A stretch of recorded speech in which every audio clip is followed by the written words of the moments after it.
Es nekad uz sacensībām nebraucu ar tādu domu, tā kā, jolo, es aizbraukšu, pastīšos trasi. Tu uzrunāji HGK vai tevi uzrunāja HGK? Iedod piķi un es braukšu. Uzreiz bija skaidrs, ka jākāp tālāk. Jēkabpils sacensībās nobrauc rītiņā, un es pārliecinājos par to, ka nekas nav mainījies. Varu tevi apsveikt.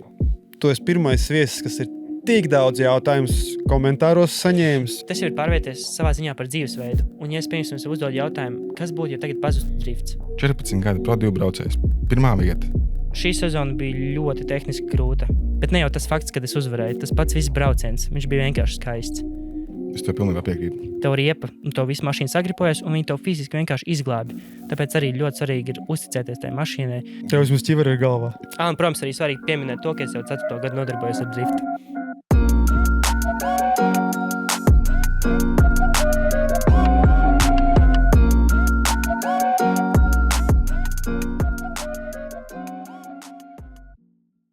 Šodien pie mums ciemos ir Daniels Baumans. Mēs tevi pazīstam un noteikti tie, kas arī šo skatās, zina, kas tu esi. Bet tiem, kas to nezina, vai tu vari pāris vārdos pateikt, kas tu esi un ar ko tu nodarbojies?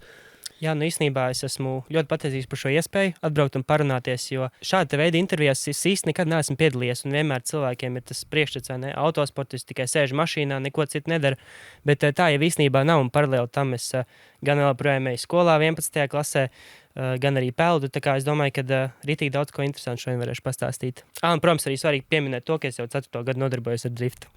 Tāds sīkums. Būs 5. gads, būs 5. sezona. Baidīgi tā piebildu peldēšanā, jo to es pieļauju reti, kurš spēr zina. Jā, tas gan. Nu, es teiktu, ka tikai tuvākie cilvēki zina par to peldēšanu, jo arī bieži ir sanācis nokavēt treniņus un arī ierasties vēlāk sacensībām peldēšanas dēļ, jo ar peldēšanas jau nodarbojos kopš 2. klases, tie jau ir kaut kādi 9 gadi, un peldēs diezgan nopietni. Nu, pa lielam ir tā, ja tu nenopeldi pietiekami ātri, vai tu neapmeklē pietiekami treniņus, vienkārši met tev vērā. Labi, tik dramatiski, protams, nav, bet tā ir sporta skola. Tas nozīmē, ka tev liek kavējumus, kad tev reāli prasa, lai tu esi un lai tu peldi. Tā kā jā, bet es teiktu, ka peldēšana arī ir savā ziņā devusi man ļoti daudz arī priekš autosporta, jo zinu, kā bez tā fiziskā ir ļoti grūti, jo autosportā es domāju, ka īstenībā būtu interesanti uztaisīt kaut kādu eksperimentu, nezinu, varbūt kādā valstī jau tā ir taisījuši, bet reāli ielikt to karstumu, kurš ir mašīnās ar braucieniem, lai cilvēki iesēž un tā kā saprot to, jo tas ir vienkārši vāks. Vēl tev ir garā forma, ķivere. Ja pats esi sportists, tad to ir daudz vieglāk pārciest, tā teikt. Un koncentrēties uz to braucienu, nevis uz to, ka tev ir, čista karsti. Čista karsti. Jā. Tā disciplīna, kas ir vajadzīga peldēšanā ar to visu, ka tu esi... Īstenībā tā saruna ļoti interesanti ievirzījās, jo kurš būtu domājis, ka mēs sāksim sarunu nevis ar to, ka tu brauc driftā un tev ir 18 gadi, tikko palikuši 18 gadi īstenībā, un tu esi braucējis, bet ar peldēšanu. Jā, es arī negaidīju. Tāds foršs pavērsiens. Peldēšana, man patīk tā peldēšana. Peldot ir karsti, vienkārši es atzīšos, es nemāku peldēt. Es varu nopeldēt 3 vai 4 metrus, un tu principā es peldu kā cirvis, iekrīt un nogrimst. Jā. Tas ir viens no iemesliem, kāpēc man patīk peldēšana vispār par sevi ir nenormāli garlaicīga. Tā kā vienā treniņā es esmu skaitījis, mēs kaut kādus 4 kilometrus nopeldam, un ja viens baseins ir 25 metri, paši varēķināt, cik tur ir reizes, un tas ir nenormāli garlaicīgi. Tā kā vēl pie tam ir jāpeld tās garās distances, reāli apnīk. Bet tas, kas man ļoti patīk, ir tas, ka ja tu pieņemsim skrieni, tu nenormāli nosvīst un esi slapš, un tad viss ir slikti jau pašam besi ārā, tad peldēšanā tu to nejūti. Tu tik peldi, jūti, ka tev ir karsti, bet izkāp ārā un paiet, 30 sekundes atpūt, un tu jau esi tā kā apakaļ. Bet ir karsti peldot, tas tik interesanti. Es nekad neesmu peldējis tā, kad ir karsti. Jā. Man liekas interesanti tā apgriešanās. Nedomājies, baseins ir 25 vai 50 metri, vai ne? Jā. Nedomājies, tev jānopelna kilometrus. Tu ļoti daudz reizes jāapgriežas. Jā, bet tā apgriešanās nenormāli svarīga laika ziņā. Jā, tu bišķi nokavēji, un tu esi galvu sienā. Labi, pietiks par peldēšanu. Jā, brauc pie autosporta. Domāju, ka nākošo peldēšanu jautāt, bet principā ir tā, ka mēs te esam paaicinājuši ciemos, jo tu esi jauns, kaislīgs autosportists. Tā laikam varētu teikt. Jā, noteikti. Un tev padodas arī tas, ko tu dari. Tā daļa. Es teiktu, protams, ka tas nāk ar ļoti lielu darbu, un nav tā, ka, liekas arī daudziem no malas ar tiem, kuriem es esmu runājis, kad, autosportists, un es nenolīdzu to, ka tas ir nenormāli paveicies man, kad ir tāda iespēja, un es esmu nenormāli par to pateicīgs, bet tas arī ir tas darbs, ko katrs autosportists iegulda tajā sportā, ne tikai, teiksim, ar darbu un finansiālā ziņā, bet arī ar nerviem, jo, vēlāk es arī lasot komentārus, tur bija arī jautājums, kā tiec galā ar stresu, bet pie tā nedaudz vēlāk. Bet, tie nervi, es teiktu, ka tas ir ļoti daudz sportistiem tas lielākais šķērslis, jo, to stresu pacies, kas ir pirms starta, tur ir tiešām jāmāk, un tas tikai ar laiku tu sāc pie tā pierast. Runāju par laiku. Sāksim no pašiem sākumiem. Kad un kur tu pirmo reizi izbrauc ar mašīnu šķērsām? Cik tev bija gadi un kādas bija tās sajūtas? Pirmo reizi, kad es šķērsām izbraucu ar mašīnu, bija, kad es biju 12 gadus vecs. Nopirkām interbīterīti. Tehniski mans onkulis viņu nopirka, un es viņam kaut kā tā sanāca, ka es viņam atņēmu to mašīnu netīšām. Bet, pirmā trase, kuras ieliku šķērsām noteikti, ir ledus trases Tūri. Un es teikšu godīgi, Latvijā tā ir viena no vienīgajām lietām. Protams, tagad jau pienāca arī klāt ledus Lēdurga un arī daudz citas trases, bet Stūri noteikti, tas, protams, ir mans viedoklis, ir viena no labākajām vietām, kur ziemā ir iespējams mācīties driftēt, jo segums ir pilnīgs ledus, tātad tā ir apludināta pļava, un ja arī to piemēram gadās izbraukt no trases vai iebraukt kaut kādā kupanā, nav jāuztraucās par to, ka zem tevīm ir 10 metri ar ūdeni. Tur džeki, kuri kādreiz kaut kad baigi sen ir ielūžuši, reāli tā mašīna iegrimst līdz sliekšņa līmenim, varbūt nedaudz vairāk.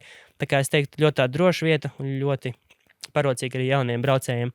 Bet tātad pirmo reizi es iemetu mašīnu šķērsām tieši tur, un kā jau visiem tas notiek, sākumā es noteikti taustījos un nebija pārliecināts, bet tad mēs atbraucām 2., 3., 4. reizi, un tad, kad jau pārējie braucēji redzēja, ka es esmu nedaudz piešāvies, tas man, protams, bija nenormāls stress, bet kā tagad atceros, ka Mārtiņš Bērziņš, arī Latvijas drift braucējs, kurš brauc semipro klasē, 3 klasē, vienkārši sākuma līdz durvīs. Es tikko atbraucu uz trasi, man no rokas trīcis, vēl nemāku sajūgu atlaist, un vienkārši viņš ņem un jau man zīmē gar sānu, un Jānis man šeit blakus, viņš saka, neuztraucies, tam tā ir jābūt, saka, kā tam ir jābūt, viņš mēģina mašīnu salauzt. Un beigās arī tieši Mārtiņš Bērziņš bija tas, kurš pirmo reizi ieminējās, ka mums jāpamēģina pabraukt strītā.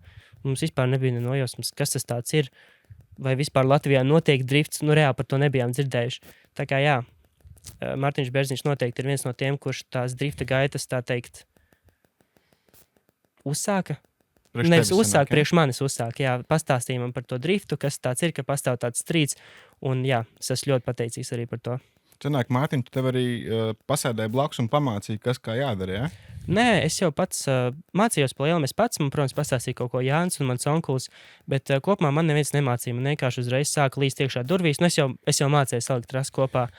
Un tad tikai mēs uzzinājām, ka pastāv tāds strīds, un jau sanāk nākamajā gadā mēs bijām uzbūvējuši mašīnu, un tad tā arī bija, manuprāt, mana pirmā drifta sezona 13 gadu vecumā, Un tad tā arī kaut kā tas viss sākās. Jā, tīri loģiski, 13 plus 4 ir 17. Tā viss sanāk. Vai bez drifta esi kaut ko citu mēģinājis? Vai tas bija aizbrauc uz stūriem, ielikt šķērsām, tev pateica, hei, reku, pasties, tev sanāk, ir tās drifts, pamēģini to. Es mēģināju kādreiz uz laiku braukt vai kādu citu disciplīnu? Jā, noteikti. Īstenībā pirms drifta kādu laiciņu. Es teiktu tā, pašā sākumā man ļoti patika braukt kartingā. Mēs arī ļoti bieži to darījām. Un viss aizgāja pat līdz tam, ka mēs bijām ļoti tuvu, lai nopirktu to sporta kartingu īsto. Bet tad kaut kas nedaudz pamainījās. Uz to brīdi mans kartinga treneris aizbrauca uz ārvalstīm, un tas nedaudz viss tika pastums maliņā, tā visa kartinga lieta. Un pa to brīdi mēs arī tieši nopirkām to bīteri, un tad aizsākās tās drifta gaitas. Bet es gribētu teikt, ja viss būtu salicies kopā, tad es ticamāk, es tagad nebrauktu driftā, kad ja man viss būtu sanācis un mēs turpinātu, tad es noteikti braucu kartingā. Jo kartingā kartings, es teiktu, ir pamats visam. Un es arī zinu to, ka ļoti daudz braucēju, kur šobrīd ļoti labi brauc, visu to savu karjeru ir arī aizsākuši tieši ar kartingu. Tā kā es teiktu, ka braukt taisni arī ir ļoti, ļoti vērtīgi. Un īstenībā man tāds viens no mini sapnīšiem būtu kādreiz pamēģināt tad iesaisties tajā sporta kartingā vai arī pamēģināt pabraukt mini rallijā. Un īstenībā es abrīnoju tos džekus, kas piedalās rallijā, jo zinu, kā driftā, es teiktu, ka drifts no tiem, ja piemēram salīdzināt, tas jau, protams, ir tādi augstākie līmeņi, bet ja salīdzinātu driftu, Formula 1 un ralliju, es teiktu, ka manā personīgajā viedoklī rallisti ir visdūlākie. Jo tas, kā viņi lido šitā te gabaliņi ar milzīgiem akmeņiem vai kokiem, es nekad, man liekas, nesapratīšu, kā tas vispār ir iespējams. Tāpēc es saku, man viens no tādiem mini sapnīšiem ir pašam pamēģināt pabraukt mini rallijā, jo nevajag nekādu baigi super truper sagatavoto mašīnu. Es zinu, ka džeki ir paņēmuši praktiski ielas mašīnas, izņotuši visu, ko var, ielikuši dugas. Un es ticu, ka arī var noīrēt mini-rallija mašīnu. Minerāliem pat dugus nevajag. Nevajag, ja? Nu, tad vispār. Nu, šogad nevajag. Nu, pagājušajā gadā nevajadzēja. Kas būs šogad, es nezinu. Nē, es lasīju noteikumus. Blakus sēž viens čalis, kam ir rallija mašīna. Ja? 2. Nē, 3 dugot autiņi laikam stāv, bet visi tikai pliks buņš ar dugām. Tas, nē, Es redzēju video, kā viņš brauc rallijā. Es tev pilnībā piekrītu par to, ka man liekas, arī drifts super droši, tu zini trasi, tu zini, Jā, ka tev jā, jābūt. arī izlidot ar riepas vai kaut kas. Un tā ir trase, nevis tev kāds blakus sēž un stāsta. Un tie cilvēki visi. katram sportam ir sava odziņa. Kaut kas ir vienā foršāks, kaut kas ir otrā. Teiksim, man nav nekas pret driftu, bet es godīgi varu pateikt, man nepatīk vērtēšanas sistēma. Viss cieņa tiesnešiem, viss ir kārtībā, bet es nevaru. Es nesaprotu, kā tas ir. Teiksim, tu skaties no malas, ir 2 vienlīdzīgi forši tandēmi, un lēmums ir tāds vai šitāds. Un arī bieži sportisti paši paliek uz pauzes pēc lēmumiem. Bet, tiesneši vienmēr ir ar sportistiem izskaidrojuši, un viss ir kārtībā, bet es nevarētu, ka mani vērtē. Man patīk chronometrs. Jā, ne, īstenībā tur es tev piekritīšu, un es arī ilgi par to domāju, kā tas var būt. Drifts ir reāli subjektīvs sporta veids, kur tevi vērtē cilvēki, un cilvēki mēdz kļūdīties, un tas ir pilnīgi normāli. Un te, piemēram, mēs skatāmies uz driftmasteriem. Neko nesaku, bet ir bijuši, vismaz pagājuši gadu, paši braucēji arī sūdzējās par ļoti daudz nepatiesiem lēmumiem. Es domāju, kā tas ir? Tā kā braucēji tērē tik daudz enerģijas, tik daudz finanšu un laika, un galu galā vienkārši viņi brauc mājās tikai tāpēc, ka kāds ir pieļāvis kļūdu. Bet tagad jau skatoties uz to visu driftu, tiek ieviest ļoti daudz jaunu tehnoloģiju. Arī šie te, varbūt jūs esat redzējuši laivā, šie te mazie klucīši, kurus liek uz mašīnas, viņi nolasa visu, viņi nolasa ātrumu samazinājums vai palielinājums, viņi nolasa leņķi, kādā brauc mašīna ātrumu, pilnīgi visu. Tā kā, manuprāt, tas ir arī jau ļoti liels solis nākotnē. Es viņu kādreiz ZDS-ā viņus izmantoju. Bet viņi viņus atmet. Jā, tas bija tāpēc, ka laikam nebija tehnoloģijas tik ļoti attīstījušās, kā šobrīd jau tas ir. Iespējams, jā.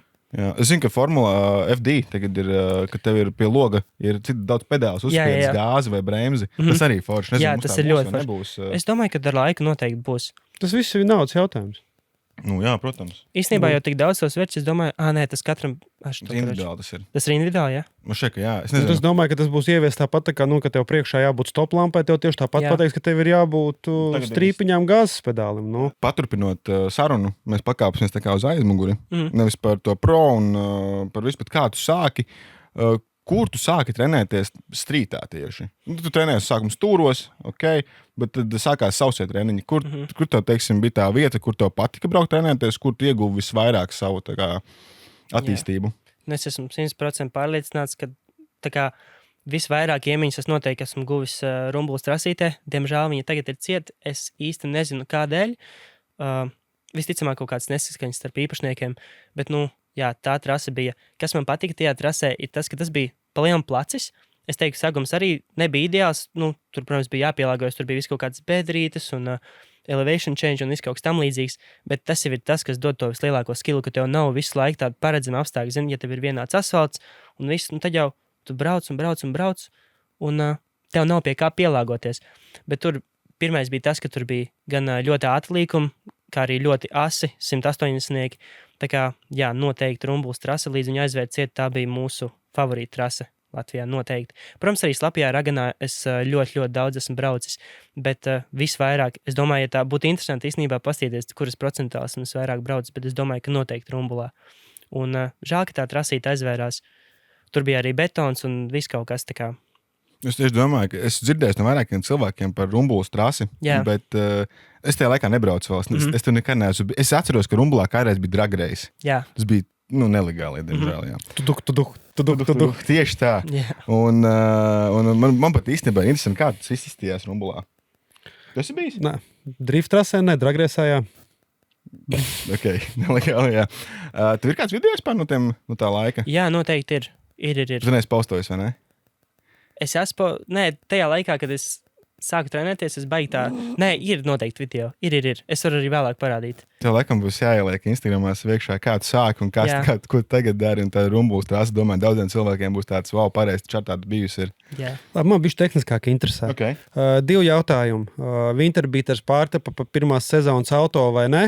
Nē, tas noteikti nepārdod. Tā pirmā mašīna, tas Winterbeaterīs, viņš bija reāli švaks. Un tad man bija 12 gadi, un viņš bija tas, nevar pārdot to mašīnu, nu, tad nostalģiski. Bet nē, Jānis pateica, ka šis ir pilnīgs, šito mēs pārdodam, un tad skatāmies jau kaut ko jaunu.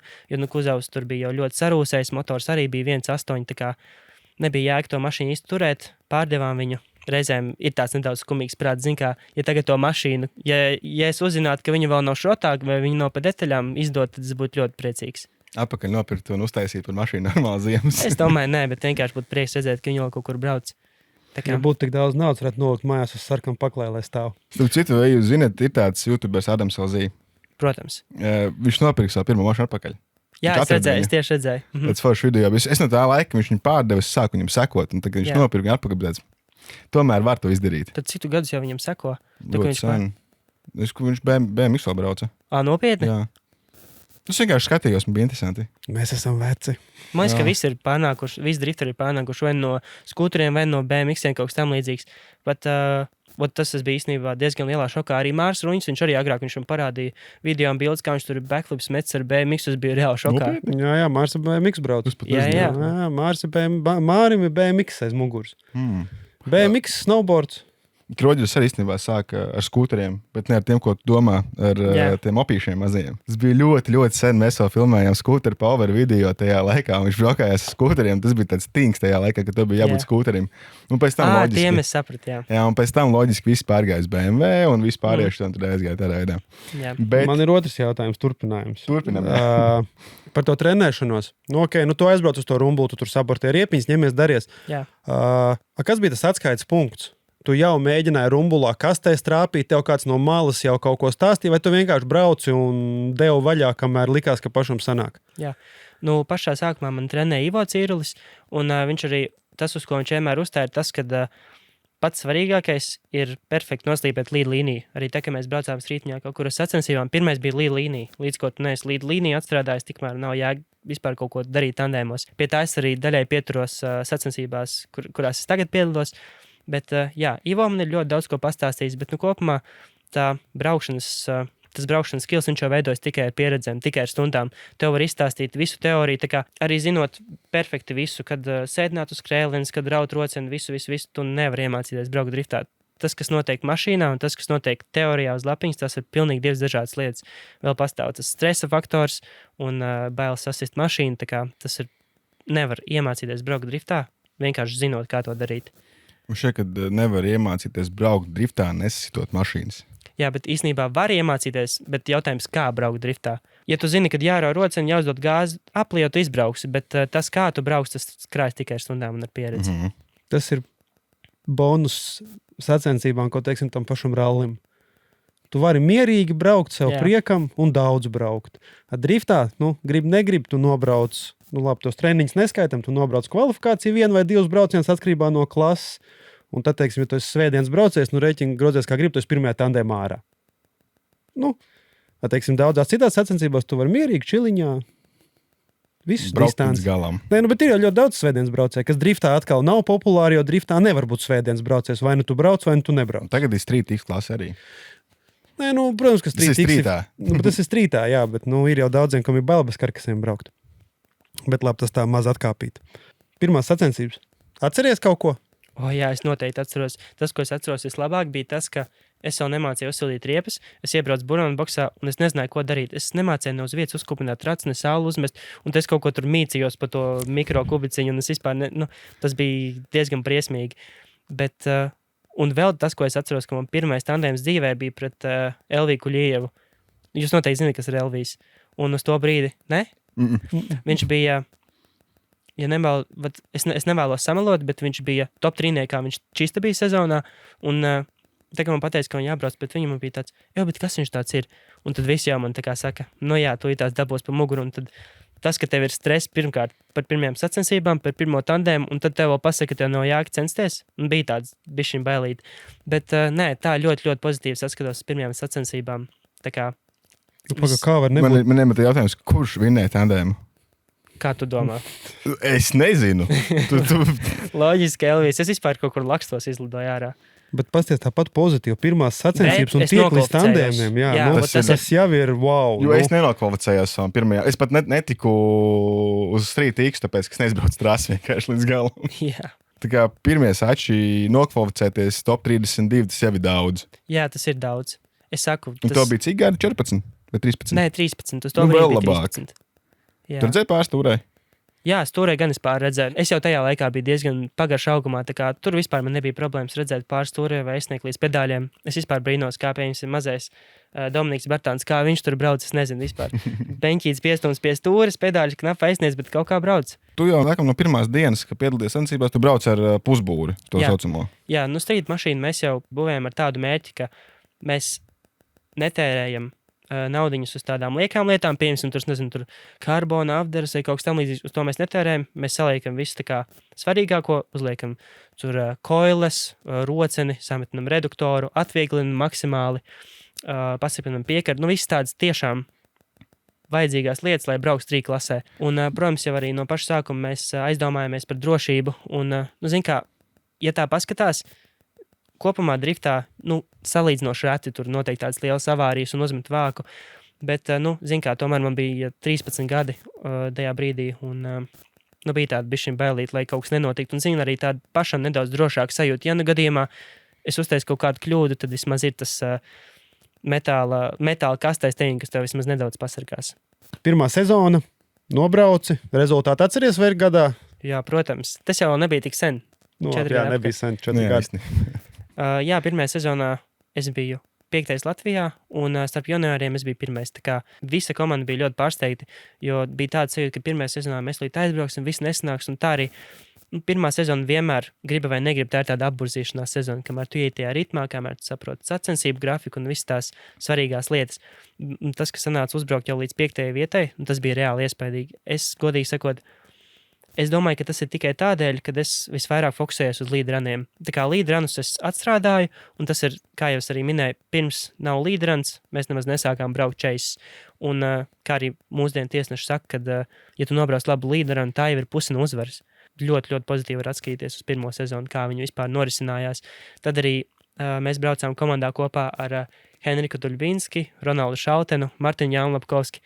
Tā kā mums bija tāda pirmā komandiņa ritīgi pozitīvas atmiņas. Bet visi komandas biedri tagad ir savā ziņā titulēti sportisti. Jā, tā arī ir. Bet tiešām. Nu kā, Heņi ir Pro 2 čemps. Jā. Kā Martins nobrauc pagājušo sezonu, man nav nejausmas, kā viņam kopērtējumā.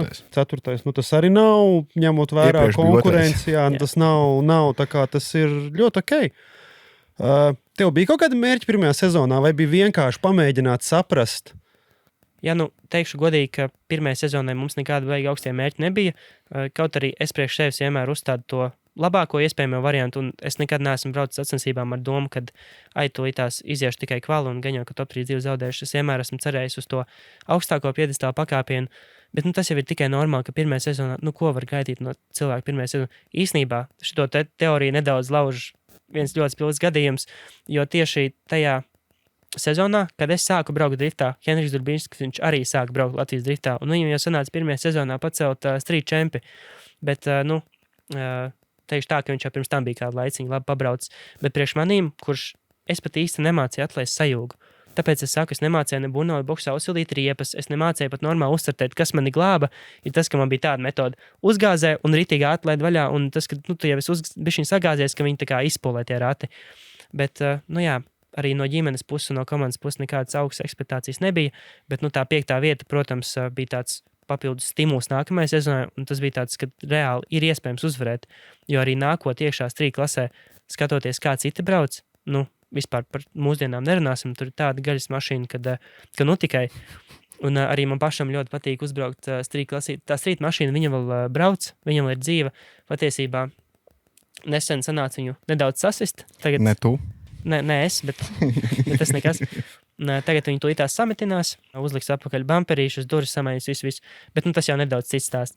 Bet jā, kopumā ļoti pozitīvi atskatos uz to pirmo sezonu, jo tas bija tāds stimuls, kad reāli ir iespējams. Nav tā, ka es tagad ienācu un es esmu jauniņais, visi pārējie ir 30 plus veči un es tur neko nevarēšu izdarīt. Nu labi, tāpat juniors. pirmā vieta junioros, tas jau var tāpat kaut ko Jā, nozīmē. tas arī ļoti augsts. Un 5. vieta kopvērtējumā, kas nozīmē to, ka tu neesi bijis papakšā, un tu esi bijis salīdzinoši augstu. Jā, es saku kvalis. Visu laiku konsistenti kvalis. Man liekas, ka pirmajā sezonā es visos koļos, es visos Latvijas drifta koļos izgāju. Un, pa lielu kvalifikāciju un stabils top 32, top 16. Tad jau arī nebija tik nenormāli šausmīgi tā konkurence, kā viņi ir tagad. Es nesaku, ka tad viņa bija švaka, bet tagad tas vispār ir. Un tagad arī ir bijis šī citādāk. Man šeit šobrīd street driftam pieiet, kā agrāk piegāja Pro 2 driftam. Jā, noteikti. Arī visas tās, bet īstenībā daudzi džeki cenšas. Es piekrītu, ka ir daudz vietu, piemēram, mēs pastamies uz Harija. Harija Labrēviča mašīnu. Tur ir jaudiņa, un arī jauda dod salīdzinoši lielu priekšrocību, jo tu vari arī uzlikt garāku reduktoru, tev ir lielāks wheelspīds, uz līkuma izējām tu vari atrauties no chase kāra. Bet kopumā ir arī čaļi, kas brauc ar tiem pašiem 230 zirgiem un turās līdzi un viss ir kārtībā. Tā kā, bet ļoti liela daļa tam strītam ir pienākuši ļoti, ļoti nopietni. Un visas tās turbīnas, būri, kausi, viss. Reāli, ja salīdzina tās mašīnas ar to pašu mašīnu, kas brauc tagad strītā, varētu braukt arī mierīgi semipro. Ļoti daudziem. Nu, tā ir, diezgan daudz ir jaudīgi. Vai pirmajā sezonā bija kāds no piedestāliem? Jā, un tas bija ļoti, tieši sezona jau gāja uz beigām, un man sanāca vispār Igaunija man kaut kā baigi draudzīga valsts, kur braukt. Varbūt tas tāpēc, ka man pirmā mašīna bija Igaunijas krāsās. Es tikai pēc tam sapratu, ka es visu strīd sezonu nobraucu ar mašīnu, kur reāli ir kaut kāds igauņu patriots. Nu, reāli, ja pastāstās bildes. Bet, Igaunijā man sanāca uzrāpties savu pirmā piedestāla.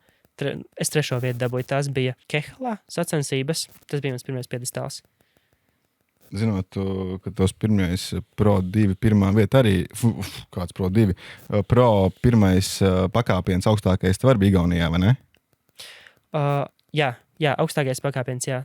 Es sāku man Igaunija arī pieņemsim trasi Kulbelohu, viena no manām mīļākajām trasēm. Tur tik ļoti tas reljefs ir izteikts, un es nevaru nodot to sajūtu, kāda ir, ka tu pa tiem kalniem brauc lejā un augšā, jo tev ne tikai tu koncentrējies uz to pašu braukšanu, uz to pašu līniju, bet tev arī ieslēdzās tas faktors, ka tev visu laiku iet augšā, lejā, un tas arī ļoti patīkami. Braucot lejā, tev ir lielāks saķer, un lecot pāri, tev viņi pazūd. Tur jau tā lieta, un tas ir to izjust ir ļoti, ļoti forši. Tā kā es saku, Kulbelohu noteikti ir viena no manām mīļākajām trasēm. Ok, mēs tiksim vēl līdz Pro 2 un Pro. Mēs tiksim vēl. Bet turpinot par strītu, otrā sezonu, ko jūs pamainījāt mašīnā, vai kas bija tas, ko jūs uzlabojāt, gan varbūt pie kā tu pievērsies vairāk tieši treniņos un no kāda paņēma kādu padomu? Jā, kā jau es minēju, pirmā sezona mums deva ļoti labu motivāciju turpināt to visu aizsākt, un mēs reāli sapratām to, ka mēs varam konkurēt. Bet tas, ko mēs izdarījām mašīnai, mēs uzlikām citu ieplūdes kolektoru, arī citu izplūdes kolektoru, un mums jauda palielinājās ja sākumā mums bija 230 zirgi, tad pēc tam 270. Līdz ar to mēs varējām uzlikt arī nedaudz garāku reduktoru un savā ziņā arī gūt nelielu priekšrocību tieši uz tām līkuma izejām un arī tandēmā. Jo tandēmā viens no svarīgākajiem tandēma elementiem ir nesačakarēt pārmetienu. Es teiktu, ka tas ir, sānā nobraukt, tas nemaz nav tik grūti. Ja tev nav bail no tūmas, tā kā sānā, ja visu laiku būtu jābrauc uz apli, kas tur iesēdies sāniņā un tik uz skrēlnīcu un brauc. Bet tas pārmetienu brīdis, tas, kurš ir reāli jātrāp un ka tev ir jāizrēķina, tev ir jāizvēlas, vai tu pārmetīsies reizē, vai tu taisīsi tā kā jumpu. Tas bija tas, uz ko mēs visvairāk fokusējāmies, un es centos tieši braukt tos tos tandēmus. Ziema arī man ļoti daudz deva, jo tieši ziemā ir to visvieglāk darīt, jo ātrums ir lēns, un tu vari izmēģināt, piebraukt nedaudz tuvāk uz pārmetienu, nedaudz tālāk, uztaisīt jumpu. Tā ziema no pirmās street drift sezonas uz otro man ļoti daudz ko deva. Un tad arī, otrajā sezonā es sāku tieši, ja pirmajā sezonā man bija līdz, un tas arī palielam ir tas, uz ko es izbraucu visu laiku, tad otrajā sezonā jau bija gan līdz, gan arī kaut cik stabils chase, tā kā tas arī ļoti, ļoti palīdzēja. Tu teikšu, nevis izgāja, bet tu paņēmi pirmo vietu nākošajā gadā. Jā. Tā bija šī nākošais pakāpiens jau. Bet tā sezona bija īstenībā ļoti stresaina, jo man tā parasti vienmēr ir, ka es arī pa dzīvi, arī skolas darbus, es tā kā kaut kā atstāju pēdējo brīdi, jo, sākumā domāju, tik daudz laika, kas tur var bišķiņ iečilot, un pēc tam pēdējā brīdī sāc ritīgi forsēt, un tieši tas pats bija arī driftā, kaut kāds pirmos 3 posmus vienkārši nofalēju, kaut kādas kļūdas tūs uztaisīju, un tad es sapratu, bet ja es tagad nelokinošos, tad es nesasniegšu savu mērķi, kas ir uzkāpties uz augstākā pakāpiena. Un tad, jā, tas nāk pirmos 3 posmus. Es neuzkāpu uz piedestālu, un tad 4., 5., 6. man sanāca uzvarēt. Tā sezona bija ļoti spraiga, un arī tā sezonas kopvērtējums izšķirās pašās pēdējās sacensībās, pašā pēdējā tandēma braucienā, jo bija tieši tā, es pirms pēdējām sacensībām, strīd sezonā, kad man sanāca iegūt titulu, es biju 3. Priekšā man bija Armands Steinbergs un Elvijs Kuļievs, un tur tā punktu starpība bija diezgan liela. Man liekas, ka Armands man bija pa 30 punktiem uz priekšu, un tieši viss salikās priekš manis, tā kā bija jāsaliekās, jo Armands izkrita top 16, un tad mums ar Elviju nebija tik liela tā punktu starpība, un visu izšķīra tas, kurš būs par 1 vietu augstāk. Un mēs to 1 vietu sadalījām finālos. Tā kā arī tā spriedze, kas bija visu laiku, es nekad mūžā neaizmirsīšu to pēdējo posmu. Un vēl, zini, ja ir tāda čilga, salīdzinoši, tur tie pretinieki varbūt nav tā kā jaunāk braucēji, kas, top 8 man bija Mozga, kas ir viens no top 3 klases braucējiem, tur tā gonka bija ļoti, ļoti sarežģīta. Un jā, tad finālā ar ļoti skaistu braucienu sanāca arī iegūt 1. vietu sacensībās, un līdz ar to arī sezonā. Tas ir viens no reāli vispilgtākajiem brīžiem līdz šim manā sezonā, jo to prieku, kurš bija tajā brīdī, kad tu saproti, ka tas, uz ko tu esi gājis jau 2 gadus, kad beidzot tas ir sanācis, un vienkārši pašam neticās. Bet, es to brīdi nekad neaizmirsīšu, ka pēdējā un stāvēt pirms tā brauciena, tas bija vāks. Jā, ne tikai tas. Kāds sajūga laida vaļā, nebija tā kāja trīc vai? To es neatceros. Tas, ko es atceros, ir tas, kad es baigi, man ir tāda moda, ja citi, piemēram, viņi streso, un tā kā ieslēdzās sevi un kaut ko tur paši domā, tad man ir tieši otrādi. Ja stresoju, visi par to zinās. Citu braucēju, protams, acīs un citu cilvēku acīs es cenšos sev tā kā, palējām saglabāt sev mierīgu, bet visa komanda noteikti zina seju, un man tāds, man ir stress. Tā kā, kad tu pasaki to vārdu, man ir stress, tad tu tā kā viņu nedaudz izlaid ārā, un es tik staigāju pa boksiem, man ir stress, un es laiku Un tev tajā laikā bija 15 gadi. Jā. Pareizi, sanāja 15, jā. 15, 16 bija pro, jā.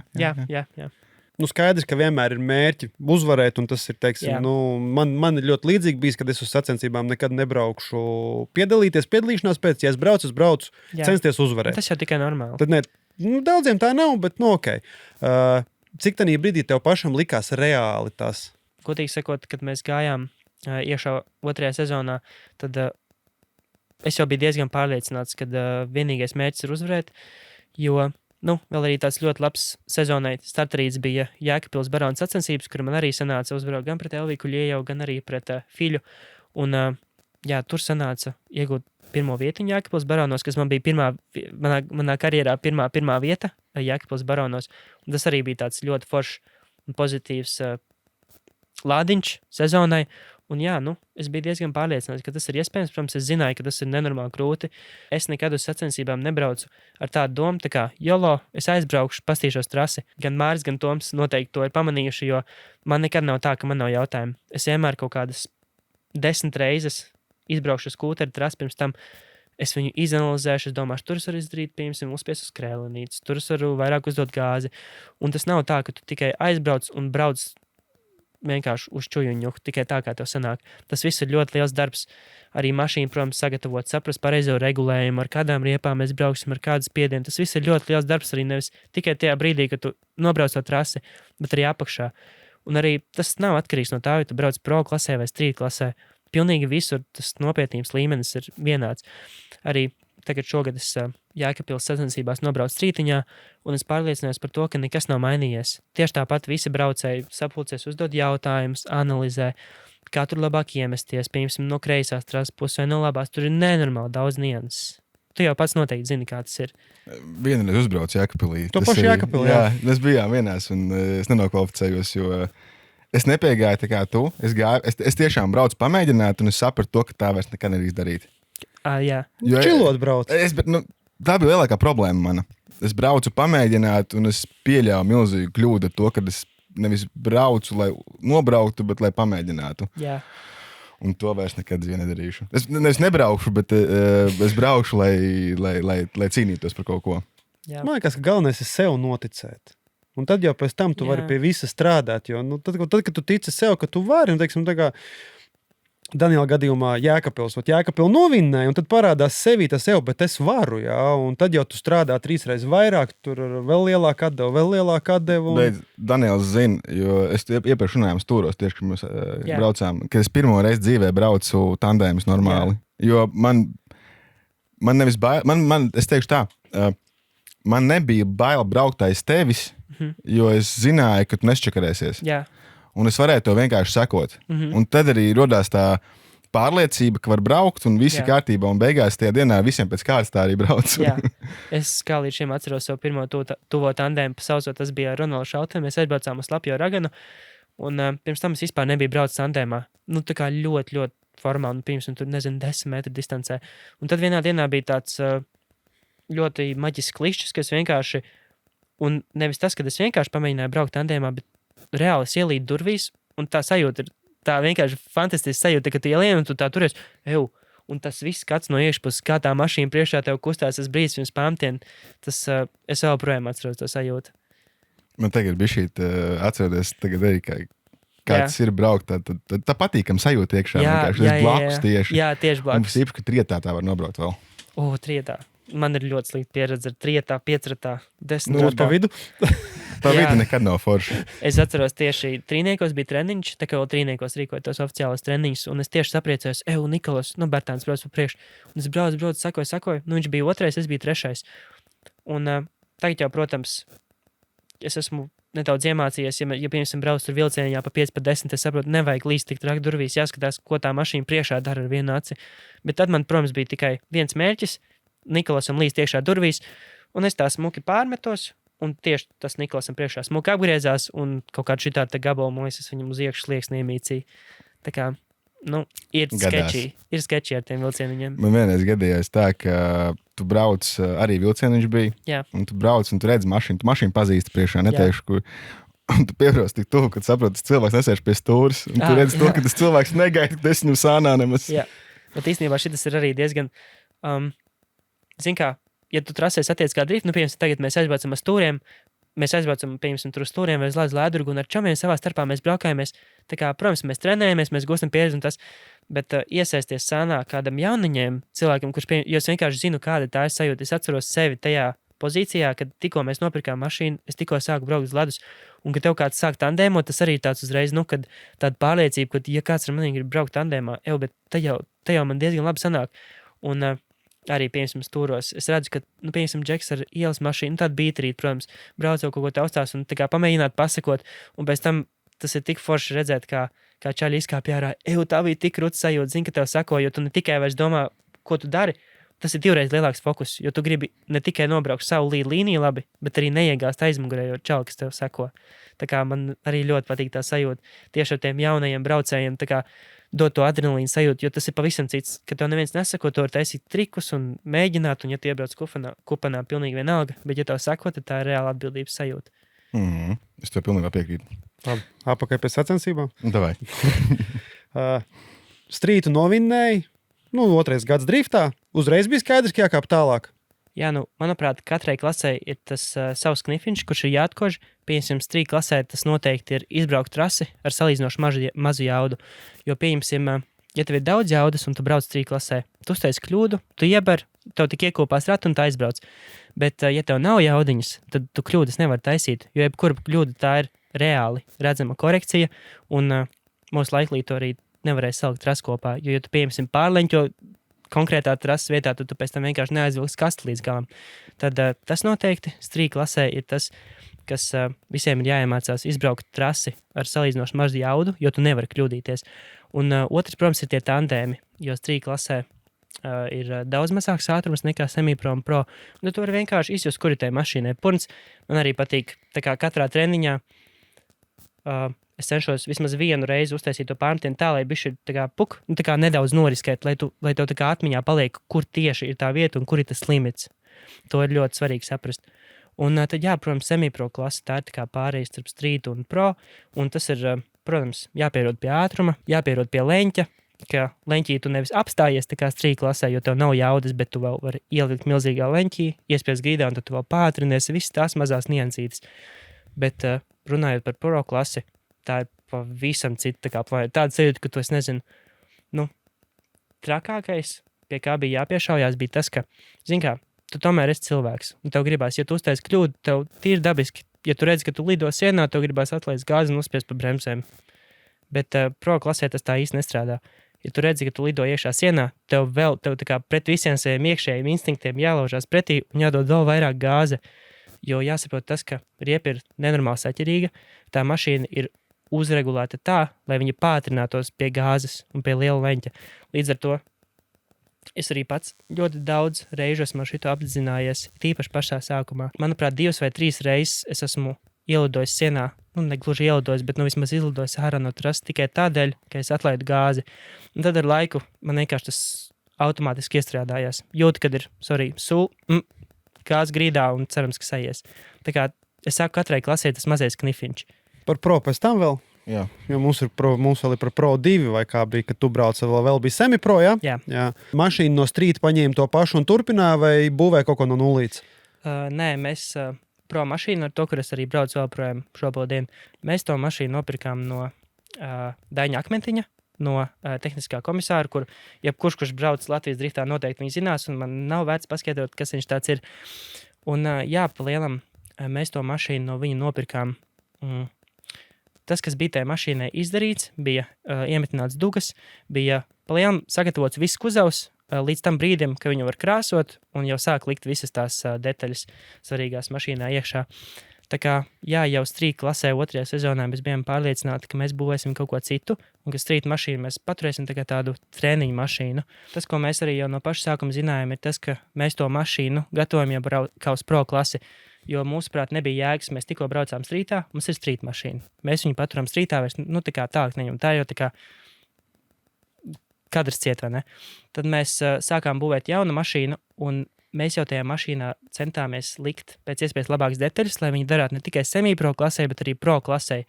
Un ka jebkurā brīdī, kad mēs vēlamies, mēs varam vienkārši pagriezt nedaudz vairāk būstu, uzlikt lielāku turbīnu, tā mašīna palielam dara pro klasē. Tātad sanāk, ka būvējot Pro AM mašīnu, Pro 2, runāsim pēc mūsdienām, kā tagad ir. Jau uzreiz bija doma, ka būs arī pro klasa. Jā, bija arī tā doma, ka mēs gājām iekšā semi-pro klasē. Mēs jau zinājām, ka ilgāk pa gadu vai 2 mēs semi-pro klasē neplānojam uzturēties, un kad bija tas mērķis tomēr. Tas bija, ko es gribēju, tas termiņš. Tas principā gads vai 2 pro 2 klasē, un tad promus pro klasi. Jā, tāpēc jau arī mēs to mašīnu būvējam tā kā ar mērķi jau priekš pro klases. Viss ir sagatavots priekš pro klases, tikai jebkurā brīdī varam pagriezt nedaudz vairāk jaudas, un tā mašīna dara arī tur. Kāpēc 2JZ? Godīgi sakot, tas ir jautājums, uz kuru mēs paši vēl neesam sameklējuši atbildi. Tajā brīdī to mašīnu būvēja Atis un Ivo Cīrulis. Un tajā brīdī arī Ivo iepriekšējā mašīnā bija 2JZ. Un mēs arī domājam, 2JZ, protams, arī Dīns ar viņu brauc Viečeks, un tas ir ļoti labs motors, tā kā viņš ir ļoti populārs, un viņš jau ir pa lielam atkosts. Ir reāli skaidrs, kādas tur detaļas jāliek iekšā, lai viņš kalpotu. Bet es uzskatu, ka turbo mašīnām ir viens ļoti liels mīnus, ka viņam ir tā saucamā turbobedra. Protams, ir antilaga un vispārējais, bet es līdz šim vēl neesmu braucis ar LS-u, bet es ticu, ka tā sajūta varētu būt ļoti laba, jo gribi vai negribi, ja tu brauc pa lietu, tu jūti to nelielu, to dīlēju, kad tu spied gāzi, un ka tomēr tā atsaucība, viņa ir ļoti pozitīva, jo tev ir antilags, bet tomēr jūt nedaudz to. Tev ir jādomā pa lielu soli uz priekšu. Tu nevari vienkārši pa lietu braukt, un tagad es iedomāju iebērt, un viss būs kārtībā. Tev jāierēķina tā pussekundīte iekšā jau uz priekšu. Bet ar LS tā nav. Tu vari jebkurā brīdī iebērt čībā un uzreiz Tāpēc... Bet es gribētu, kā izbrauc ar LS un pasaka to starpību, jo ļoti daudz Latvijā izvēlās vienkārši to. Es neteiktu, tas ir vieglākais ceļš, bet to V8 ceļu. Jā, un es teiktu, ka tas ir arī ļoti pareizs ceļš. Tā kā katram motoram ir sava specifika, un ļoti daudz braucēju arī es nevaru salīdzināt, ja es neesmu braucis ar LS, bet daudz braucēju arī saka to, ka džeizikiem un turbo mašīnām viņām ir sava priekšrocība, tā turbo. Es vairāk komentēt, diemžēl šobrīd nevaru, bet tas, ko es zinu, ir tas, ka es tiešām gribu pamēģināt izbraukt ar LS, un kā tas ir pa lietu. Tā kā reāli ar atmosfēru. Tu vari tik braukt. Tas ir mans dīvaini eksperta viedoklis.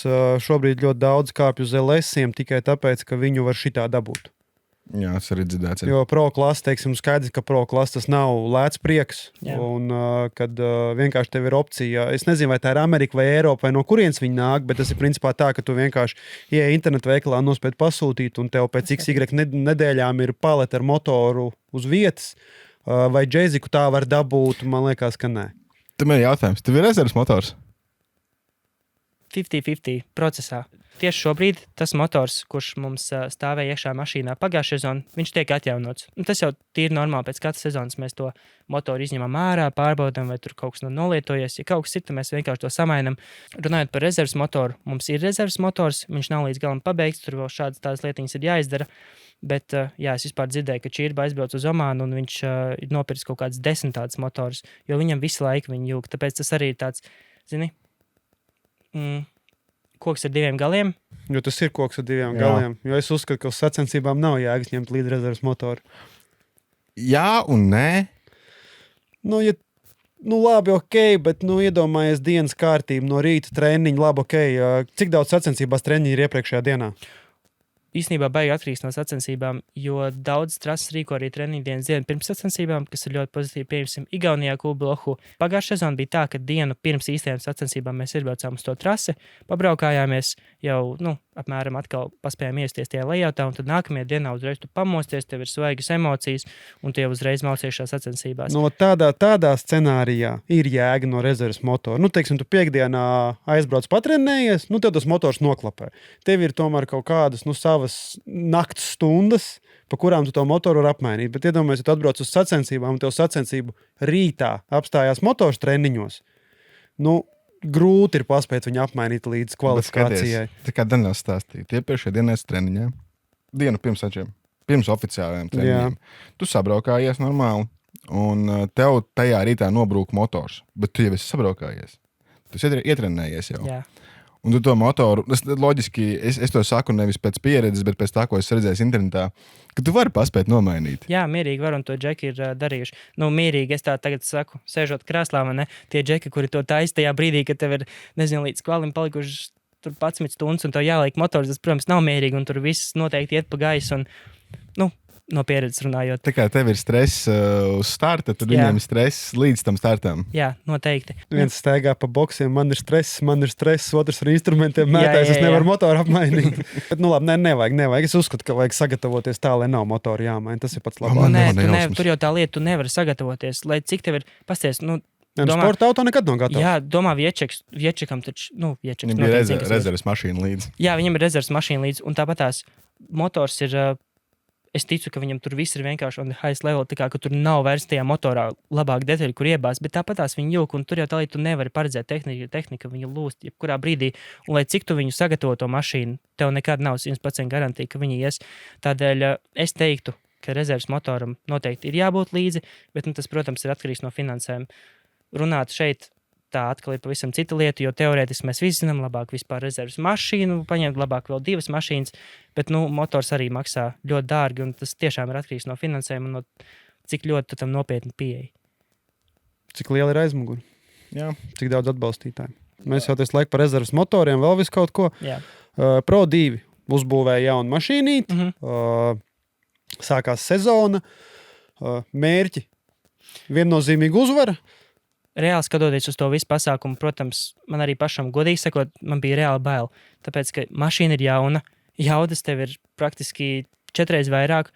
Ko tagad ar to visu iesākt? Tev ir leņķis, jauda, pavisam citas trases, kurās tu vēl neesi braucis, un bija tāda sajūta, ka būs ļoti, ļoti grūti. Bet īsnībā, kad es iekāpu tajā mašīnā un es nobraucu pirmos apļus, es biju patīkami pārsteigts, jo tas leņķis, pirmkārt, viņš tev palīdz savā ziņā izkļūties no kļūdām. Ja tu, piemēram, nezinu, ir ļoti grūti apmesties, un tev ir tā jauda, kas vienmēr tev palīdz to kļūdu izlabot. Kopumā lielākais, pie kā bija jāpierod, bija tas ātrums, tā ātruma starpība. Jo, ja piemēram, street klasē, cik ir lielākais ātrums? 60? Man nav spidometra. Varbūt bišķiņ vairāk, bet tad Pro 2 klasē jau tas aiziet nedaudz nākamajā līmenī. Tā kā tā mašīnas 46, es teiktu, ka 46 palika 46, nebija tā, ka viņš tagad kosmiski nenormāli savādāk vadījās. Atšķirība bija tāda, ka daudz lielāks ātrums un tas, ka reāli tā mašīna ļoti lielā leņķī vēl spēja pātrināties. Nevis tā kā strīd klasē, tu viņu ieparko, un tad tikai daudzi pa klaču un ceri, ka tev savilks līdz nākamajai kastei. Tā kā nebija tas kosmiskais lēciens no strīd uz semipro klasi. Es drīzāk teiktu, ka tas kosmiskais lēciens bija no semipro uz pro klasi. Mēs sen no Hendrika runājām, no Heņa. Jā, tu Heņa arī iekāpa mašīnā, viņam aizbrauc jau no pirmās dienas. Viņš vienkārši stāstīja, kā viņam gāja ar to ielikt nākamajā ātrumā. Teiksim, tas bija laikam par 4. ātrumu runājot, ja? Vai par 3. Par 3. Es neatceros par ātrumu. Kā tev bija? Tu varēji ielikt tā kā no 2., 3. un braukt mierīgi vai no 3., 4. Nu jā, man tas viss process bija nedaudz vieglāks, jo mēs jau uzreiz ielikām Samsonas kārbu. Man tikai bija uz sevi vai apakaļ. Pats smieklīgākais ir tas, ka savas pirmās semipro sacensības es zaudēju, jo es neieliku ātrumā. Es neieliku ātrumā. Es sapratu, jā. Tev bija jāparauj. Jā, es vienkārši stresā nācu pie sienas, un es tieši sakoju Edgaram Jenčam. Un es kaut kā uzsitu pa to kloķu, viņš kaut kā neieslēdzās. Un es nezinu, bet, nu jā, kopumā salīdzinot, godīgi sakot, es nesaprotu īsti braucējus pro klasē, kuri speciāli izvēlas, pieņemsim, dogbox, kur tev reāli nu tā kā age shifter, nevis Samsonu. Un pat, pieņemsim, mēs skatāmies uz tādiem pasaules braucējiem kā Frederika Asbo. Viņam nav Samsona kārba, viņam nav secina, viņš speciāli izvēlās to age pattern, un viņam patīk slēģelēties. Bet, nu, tas jau arī ir laiks. Pieņemsim, ja tev ir ātri jāies, ļoti reti, ka tas ir jādara. Bet, nu, ja tev, pieņemsim, kaut gan nē. Ņem par piemēru, ieslēgt no 3. roba 2. robā. Tev nav vienkārši uz sevi, tev tā kā bišku, man liekas, šķīvi jāieliek, bet tas jau ir... Jā, nu, tas ir mažai pieredums, ka cilvēks pierod, viņam, es pieļauju, pat grūti ir pārslēgties to, ka viņam būtu jārauj. Nevienā brīdī tev nepiekritīšu, tāpēc, kad... Es nezinu, es nekāds braucu. Jebkurā gadījumā šīs kustības tev ir daudz vienkāršāks nekā mēģināt. Jā, jo tev, teiksim, šī gadījumā tev viss ir vienkārši, tev vajag lēnāk, tu stum prom, tev vajag ātrāk, tu velc pēc sevis. Un ir vēl arī secīgās kulocens otrādāk, kas slēdzās. Nu, teiksim, ja standartā velkot pie sevis ir ātrums tā kā uz augšu, nu, 1, 2, 3, 4, 5, jā, tad ir arī kārbs, kur ir otrādā, kur ir 1, 2, 3, 4, 5 un pie sevis slēdzās uz leju, bet tas ir ļoti īpatnējs un ļoti maz viņu ir. Jā. Bet jebkurā gadījumā, ja salīdzina hašenu un sekvenciālo, un viennozīmīgi sekvenciālā, tas ir, tev ir iespējas, tev ir tik maz iespējas kļūdīties, tev pirmkārtām nav kulisa, kas jūk ārā. Jo visas šitās te kulisas agri vai vēl, kaut kas viņai izļurkājās, kaut kas viņai var salūst, vai vēl kaut kas tev ir vienkārši uz priekšu un atpakaļ. Es reāli nesaprotu. Braucēji, kuriem ir tiešām ļoti liels sponsoru apakšām budžets, kāpēc jāizvēlās? Es nezinu, varbūt kāds no skatītājiem zina, vai... Varbūt viņu sponsorē kāds kārbs ražotājs, kuram nav sekvenciālā mehānisma. Tas arī, jā. Visur apakšā slēpjās nauda. Nē, nu, jo es saku, godīgi, es neredzu citu iemeslu, kāpēc turēties pie hašanas. Nu, nav cita iemesla. Tas ir, nu, tas par to ātrumu, ko Heņš sūdzēs, par ko mēs te kādu brīdi apakaļ, tas bija par to, ka viņš psiholoģiski nevarēja pārkāpt pāri tam, ka strītā ir ieliec 2. un dod vaļā. Jā. Un tur pēkšņi ir jāieliek 3. ātrums vaiprātīgs, un šur pat 4. jāliek. Jā. Kā tev bija tas, teiksim, tā adaptācija, kad... Tu uzbūvēji jaunu autiņu. Kur tev bija pirmie treniņi? Pirmais tests bija Trīniekos, bet sākumā bija tā, īstenībā sezonas sākums bija tāds nedaudz samocīts, jo tikai pēc kāda laicīga mēs sapratām, ka man īsti pareizi nestrādājas tūru sistēma, un es domāju, nu kā tas vispār strādājas, jau reāli sākās jau kaut kāda panika, jo es visu laiku braucu un griežos riņķi, un es zinu, ka tā nav jābūt. Tā kā, ja es tagad pārmetos, tad nav nekāda iemesla, kādēļ tā mašīna pēkšņi no sevis paņemt un sagrieztos. Un tad pēc kāda laicīga mēs atklājām to problēmu, ka bija bojāts tūru sistēma, un tad, kad to samainīja, tad jau vispār viss aizgāja tā kā pa sviestu.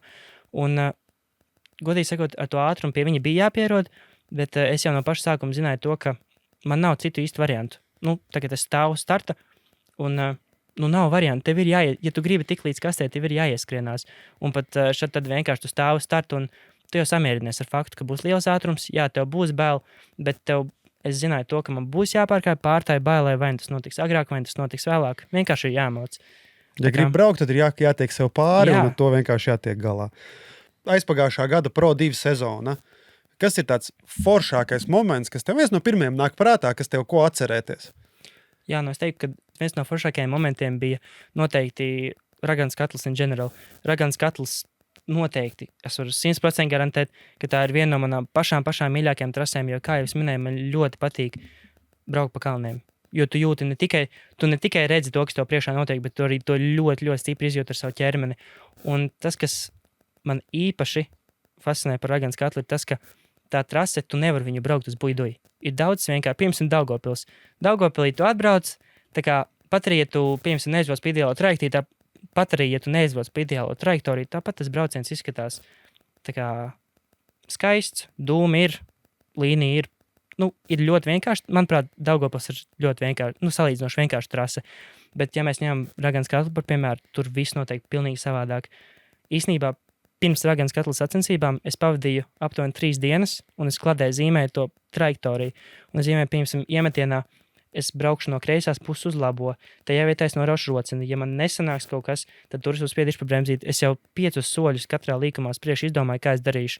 Un īsnībā tas liekas tā kā atkal viens no pierādījumiem, ka drifts tas nav vienkārši tik šauj, full send un tā kā sanāks. Tas reāli ir darbs pirms sacensībām, tas ir ļoti liels darbs sacensību laikā. Un kā jau es arī minēju, tā trasa nav, ko tu vienkārši apsēdies un izbrauc. Bet atpakaļ pie tā, kas man ir viena no pašām mīļākajām atmiņām, bija, protams, Raganas katlu fināls, kur mēs braucām pret Mārtiņu Imermani. Un priekš manīm tas ir viens no mīļākajiem braucieniem visu sezonas garumā. Tas noteikti bija tas highlights, manuprāt, viens no highlightiem. Jā, bet ne jau tas fakts, kad es uzvarēju. Tas pats viss brauciens, viņš bija vienkārši skaists. Tas arī ir svarīgi īstenībā. Jā. Ne tikai tā uzvara, bet tas, ka tu zini to, ka tu atceries 2 gadus vecu sacensību braucienu tandēmu. Un zini, kāpēc vēl tas bija ļoti svarīgs tieši priekš manīm posms? Jo Raganas katls bija pirmās sacensības, kuras es redzēju dzīvē. Vecāks mani pirmo reizi aizved uz driftu, un tas bija tieši Raganas katls. Un es pašķirsīju savu galeriju kaut kādus 3 gadus atpakaļ, un es tieši skatījos, rekur Nikolas brauca, Bērziņš. Un es tā kā, ja tad man vispār nebija nojusmas, kas tie tādi ir, mašīnas vienkārši brauc, it kā tuvu, it kā doma ir, tad tagad es tā kā, es katru no tiem braucējiem pazīstu, protams, un tā bija tiešām fantastiska sajūta pastīties tos video 3 gadus atpakaļ, bildītes, kuras stāv pie mašīnām, tas tiešām bija emocionāli, kad tagad es braucu pa to trasi. Man bija jautājums. Tas ir, tu spēlē šahu? Es spēlēju, bet tas nav tā, ka man baigi aizraušanās ir spēlēt šahu, bet es spēlēju, man patīk. Es vienkārši klausos to, kā tu ej cauri tām visām lietām, tiem punktiem, kā tu piezīmē, kā tu domā, ko tu darīsi, ja kaut kas nesanāks. Kas ir ļoti interesanti, ir tas, ka man notos telefonā ir par katru trasi uzrakstīts apraksts. Jo, piemēram, pagājušajā gadā es aizbraucu uz Raganas katlu, es tur visu esmu izfīčojis, tur es darīju šitā, viss, es par to aizmirstu. Un, ja tu nekur to neesi pierakstījis, no tā pilnīgi nekādas jēgas nav, jo nākamgad tev viss tas atkal jādara no jauna. Es braucu semipro tajā trasē, tagad, protams, pagājušajā gadā es braucu pro klasē, bet es tās visas lietiņas, kuras es esmu iemācījies semipro klasē, kuras es tagad jau esmu apgūs pro klasēs, viņas visas salieku kopā, sarakstu visu kārtīgi uz lapas un atkal izveidoju tā teikt to schēmu. Un tas varbūt skan smieklīgi, tas, ka kaut kādu schēmu zīmē, tas ir autosports, tur taču uz feelingu noteikti, bet tā reāli ir. Tas neliekas vispār smieklīgi, tas liekas profesionāli pieeja tam, ko dari. Nē, tā ir normāla pieeja tieši tam, ko tu dari, jā, jo tev ir cilvēki, kas spēj visu atcerēties, es viņus vienmēr esmu apbrīnojis. Man atmiņa ir tā kā zelta zivtiņai. Es reāli neatceros, ja tu man paprasītu kaut ko, es man liekas neatceros, ko šodien skolā darīju, vai es vispār biju šodien skolā. Es vispār neko neatceros. Tu matemātikā kontroldarbu rakstīji? Jā. Atceries. To es atceros. To nevar aizmirst. To jautājumu. Jā, tas uzskats tikai normāli, ka tu veic pierakstus par to, ka, jautājums arī, ka, protams, ka tev atkal var būt gara, plaša diskusija par to, ko tu pieraksti un kā tu pieraksti, bet tas galvenais ir, lai tev strādā. Tas jau pilnīgi vienalga, ko cits pastīsies tavus pierakstus, teiks, vajag smieklīgi, ko tu pieraksti, jā, bet tas jau galvenais, lai tev strādā. Un kā mēs redzam, tev strādā tas viss. Kāpjam pro klasē? Kāpjam pro klasē un varbūt varam uzreiz pajautāt, kāda bija starpība tieši Raganas katlā ar semipro mašīnu un ar pro mašīnu?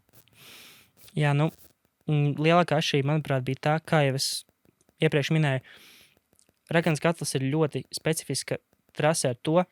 Es vēlētos uzsvērt pirmo līkumu, jo pirmajā līkumā jau no paša iemetiena tev ir praktiski tu neredzi, kur tu brauc. Tu uzbrauc kalniņā augšā un tu kaut kur meties iekšā.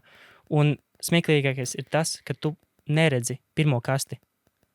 Vispār neredzi. Tev ir apmēram jāsameklē tie marķieri, kā arī Dīns vienmēr stāsta savos video, piemēram, biķerniekos. Tu iemeties no augšas, un tajā lielajā ātrumā tev ir ļoti grūti pievērst uzmanību visām sīkajām lietiņām, kas notiek. Tādēļ tev ir jāredz tā bilde koplānā. Piemēram, pa kreisi tev ir milzīgs koks, un tu zini aptuveni, kur tev ir jāiemetās. Un Raganas katlā ir līdzīgi. Pirmo līkumu tu neredzi, tādēļ tev ir jāatrod kaut kādi marķierīši. Vai nu pa labi tas ir kaut kāds koks, vai nu pa kreisi tas ir vēl kaut kas. Un tā ir tā Raganas katla specifika, ka tev ir ļoti jāuzticās reāli uz feelingu, jo tu ļoti bieži vien neredzi, kur tu brauc. Un uz atmiņu, uz braucienu atmiņu. Arī uz laiku braucot ar Raganas katlu ir tas. Tad, kad tu ieraugi to līkumu, tas jau ir tā, kad tu ieraugi, tad jau ir noticis. Jā, tad jau tas ir vārā, jau viss jau. Un kā ar tām riepām, riepu starpību? Jo zinu, ka semipro tu brauc ar ielas riepu, un pro jau ir semisliks. Sliks. Ko gribi? Es nezinu, kas ir skatās, ko gribi braukt. Jā, tā arī ir pa lielu tu lietas to, ko tu gribi. Street klasē atšķirība atkal bija tāda, tu iemeties pirmajā līkumā, un ja tu jūti, ka tu esi nedaudz pātru, tu bišķiņā atlaid gāzi. Tie ir tā, lai neizlidot ārā, bet pro klasē ir tieši otrādi.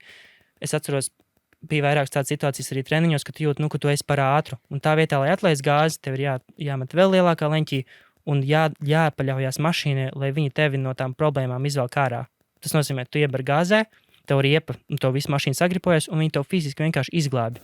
Tāpēc arī ļoti svarīgi ir uzticēties tai mašīnai, zināt, cik ļoti viņi ir spējīga pātrināties, un tā ir tā lielākā atšķirība, ko es sapratu ar semipro un pro. Un kāda bija zirgu starpība tajā brīdī? Semipro klasē mēs jau piegājām ar tādu domu, ka daudz jaudas mums īsti nevajag. Uz semipro klasi mēs atstājām aptuveni 640 zirgus. Mēs mašīnai uztaisījām setupus. Tas nozīmē, ka viens podziņas attālumā tu vari vienkārši samērīt. Tagad tev ir, pieņemsim, lietus setups, kur tev ir 400 zirgi, tad tev ir semipro setups, kur tev ir 640, un tad tu piespiedi vēl vienreiz podziņu, un tad tev ir jau 800 zirgi. Un, kas tehniski mainās? Spiediens? Jā, vienkārši būs lielāks paliek. Spiediens, virsspiediens lielāks. Jā, tu vienkārši samēri to spiedienu.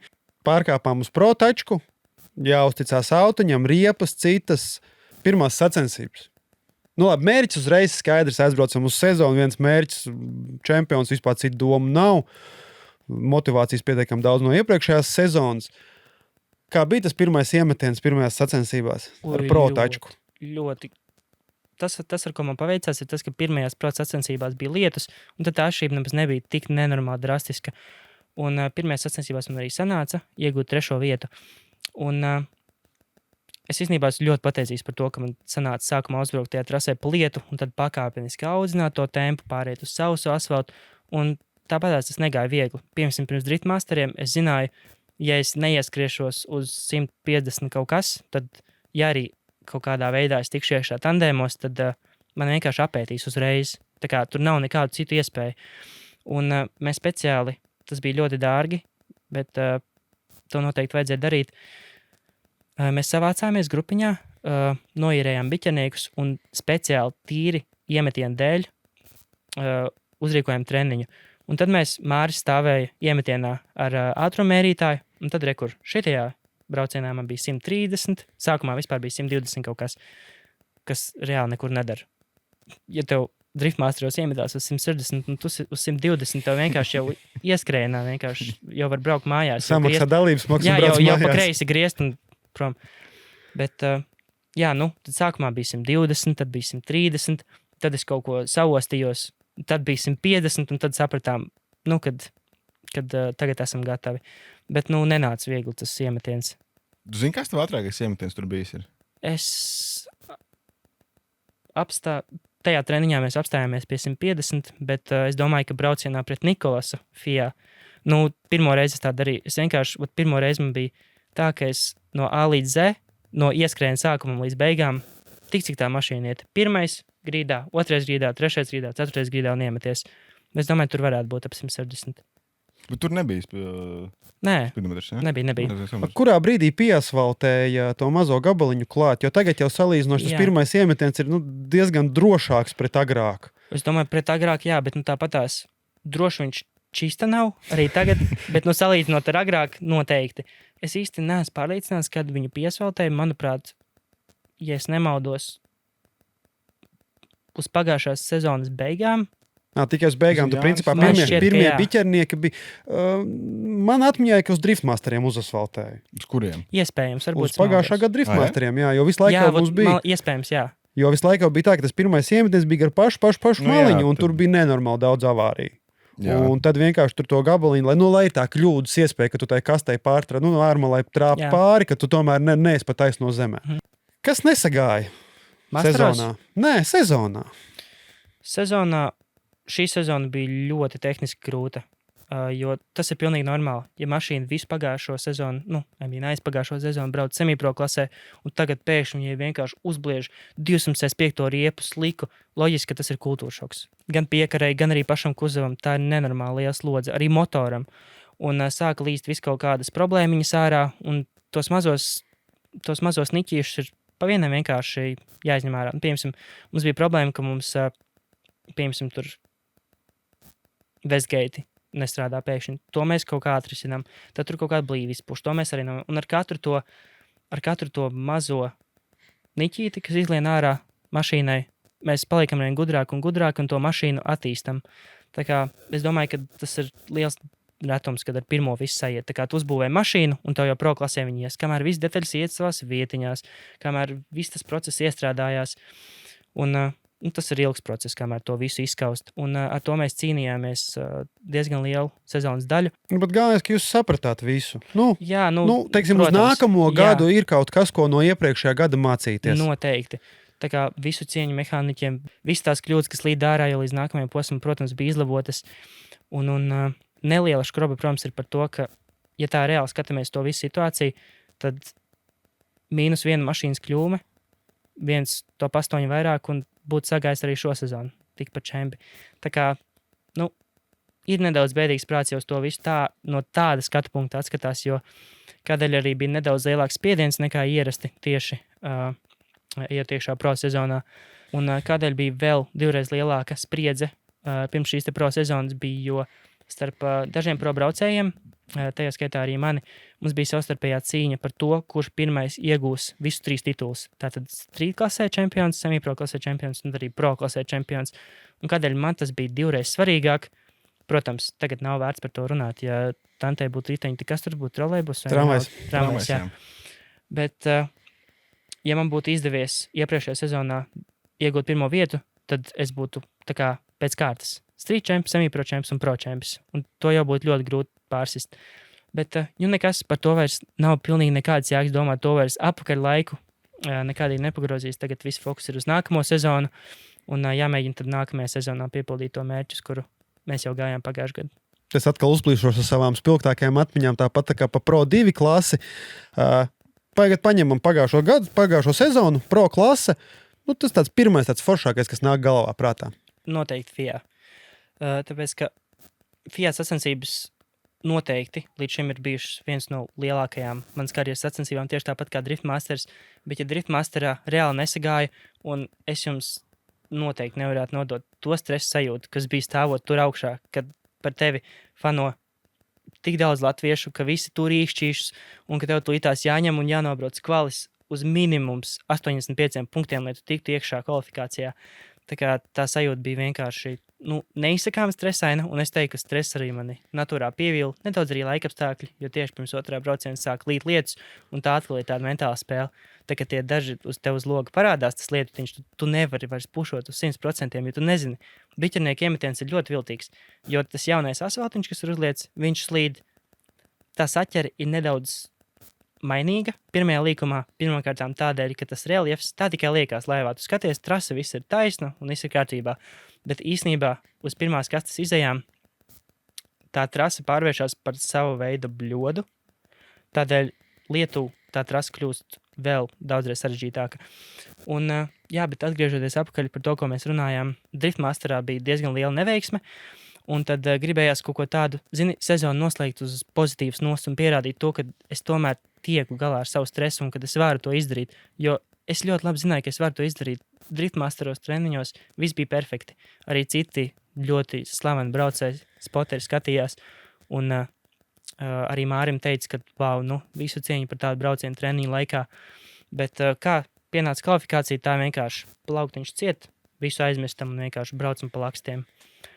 Un to gribējās vienkārši tā kā nedaudz nodzēst, un FIA noteikti bija mērķis parādīt sev no labākās puses kvalifikācijā. Kvalim es tiku pāri, dabūja 93 punktus, un tad jau uzreiz bija tāds, tagad kvalēsim par pagājušo Driftmasters kvalēsim vienkārši natūrā aizmirsuši, un tagad vienkārši zinām, ka 100% esam gatavi cīnīties arī ar pasaulē labākajiem braucējiem. Un kas ir vēl patīkamāk, ir tas, ka saldajā ēdienā mums bija fināls ar Nikolasu Bartānu, un tad es pārliecinājos, cik nenormāli ātras ir tās HGK mašīnas. Tā kā es vispār nesaprotu, kā, protams, es iemācīšos to, man nebūs citu variantu, bet kā tik nenormāli ātrai mašīnai ir iespējams noturēties ieskrienā līdzi, jo biķernieku ieskriens es īsti neesmu pārliecināts, cik viņš ir garš, bet pietiekami garš jāieskrienās līdz 4. ātrumam. Un ja tu jau ieskrējienā pazaudē līdz kāru, tad pēc tam tas viss brauciens ir tāds ļoti sačakarēts. Pirmkārtām, jo tev jau galvā sēž tā doma, ka jau pašā sākumā kaut kas nav labi, un tiesneši to noteikti redzējuši. Un otrais ir tas, ka tīri fiziski, ja tu pirmajā līkumā neesi durvīs, pārmetiens uz otro līkumu ir grūtāks, un līdz ar to arī visa tā trasa paliek tāda samocīta. Un jā, noteikti tas bija viens no maniem favorītu braucieniem šo sezonu, jo, kā jau es minēju savā līdranā, es pirmo reizi dzīvē ieskrēju tik ātri, cik tā mašīna iet, bet čeisranā es, diemžēl, netiku tik ļoti labi līdz Nikolasam, cik es gribētu, jo tā mašīna, es jums apsolu, ir nenormāli ātra, bet tāpatās tas, ka jau tā sajūta, ka tu jau esi FIA finālos, un tas, ka tas ir latviešu fināls, tā bija vienkārši neaizmirstama sajūta. Un arī tas gods pārstāvēt Latviju, jo pirmo reizi, tieši pirms savu braucienu, es stāvēju start, un es domāju, tas ir tas moments, par ko es esmu sapņojis. Jau no pašiem strīt laikiem. Pirmkārtām, Nikolas vienmēr ir bijis viens no maniem paraugu braucējiem, es vienmēr esmu mācījies no viņa, un stāvēt uz startu ar viņu par pirmo vietu pasaules sacensībās, es nekad neaizmirsīšu to sajūtu. Tomēr tas ir, principā, FIA sacensības, tas jau ir, Tas ir pasaules čempionāts reāli. Labi, tur var drusciņi padiskutēt teiksim, par to cilvēku, par to, teiksim, to kvalitāti viņām un visu pārējo, bet, jebkurā gadījumā, tas ir ķeksīts pasaules, tas ir augstākais drifts pasākums. Labi, varbūt viņš ir drusciņš švakāks par Driftmasters seriālu. Viņš noteikti ir švakāks, jo Driftmasterā ir savākušies, noteikti tā arī ir labākie braucēji no visas pasaules, tad FIA ir savākušies vienkārši braucēji no visas pasaules. Un katra valsts izvirza, savu pārstāvi, un, protams, no tādām tālākām valstīm pieņemsim tur, nezinu, es vienkārši randomā šauju. Kaut kāds Āfrikas džeks atbrauc, loģiski, ka viņam mašīna nebūs tik labi sagatavota kā džekiem no Eiropas, kuri jau, Eiropā jau dzīvojās pa to katlu, jau komunicē, braucēja savā starpā un mēģina atrast to labāko, pieņemsim, setupu vai mašīnas regulējumu. Un tādiem džekiem, kas atbrauc no tālākām valstīm, loģiski, ka viņiem ir grūtāk, tikai tādēļ, ka viņiem nav iespējams tik liels zināšana līmenis. Bet, ja mēs tā racionāli paskatāmies, tad tajā FIA top 32, top 16 nedaudz atsijājās tie braucēji, kuriem varbūt nav tik liela pieredzīta vai kuriem mašīnas varbūt nav tik stipri sagatavots. Un tad jau no top 8 tur sākās tā kā reāli Driftmasters līmenis. Un tur visi čaļi mauc, tie, kas bija tikuši līdz top 8 un top 16. Nē, lai kāds viņš arī būtu, tas tāpatās, viņam ir tas ķeks FIA. Ir.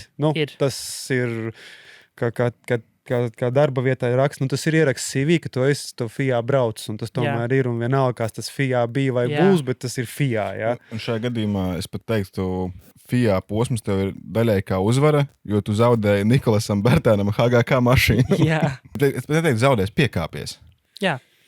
Piekāpus, bet tāpat tās... Nenoķēri.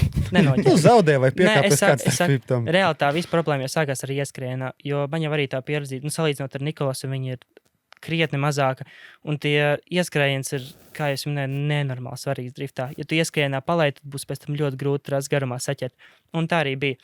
Neskatoties uz to, ka es jau tā kā nedaudz jumpstartoju, tāpat tās Nikolas kā iebērās, tā aizšāvu, un tā es tur paliku kaut kur aizmugurē. Riepas jums bija vienāds? Jā, riepas mums bija vienādas. Tu uz riepām nevar novelt. Nē, uz riepām tīri mašīnas jauda. Jā, mašīnas jauda. Tur labi salīdzināja pieredzi Nikolasam ar... Tas ir, jā. Labi, bet Nikolas, cik posmus šogad brauc? Tas arī tomēr ir svarīgi. Tas nav tā, es saprotu, ka pieredze ļoti liela spēlē lomu, bet teiksim tā, ka, cik posmus Nikolas nobrauc šo sezonu? 3 nebija gadījumā, vai 2? 2. Driftmasters un FIA. Principā mēs esam izrunājuši visu par driftu. Mēs nākamo sezonu vēl drusciņu paturēsim. Mums vēl skatītāji jautājumu. Kā tu tiec uz skolu galā? Tas ir pretīm nākoša skolotāji, tā ir ideāla attieksme no skolas, jo man nav nejausmas, kādā skolā tu mācies, vai tas ir privāts pasākums, vai tā ir valsts skola. Jā. Bet kā tu ar to visu tiec galā? Jā, es mācos Centra humanitārajā vidusskolā, kas ir arī viena no tādām spēcīgākajām vidusskolām Latvijā.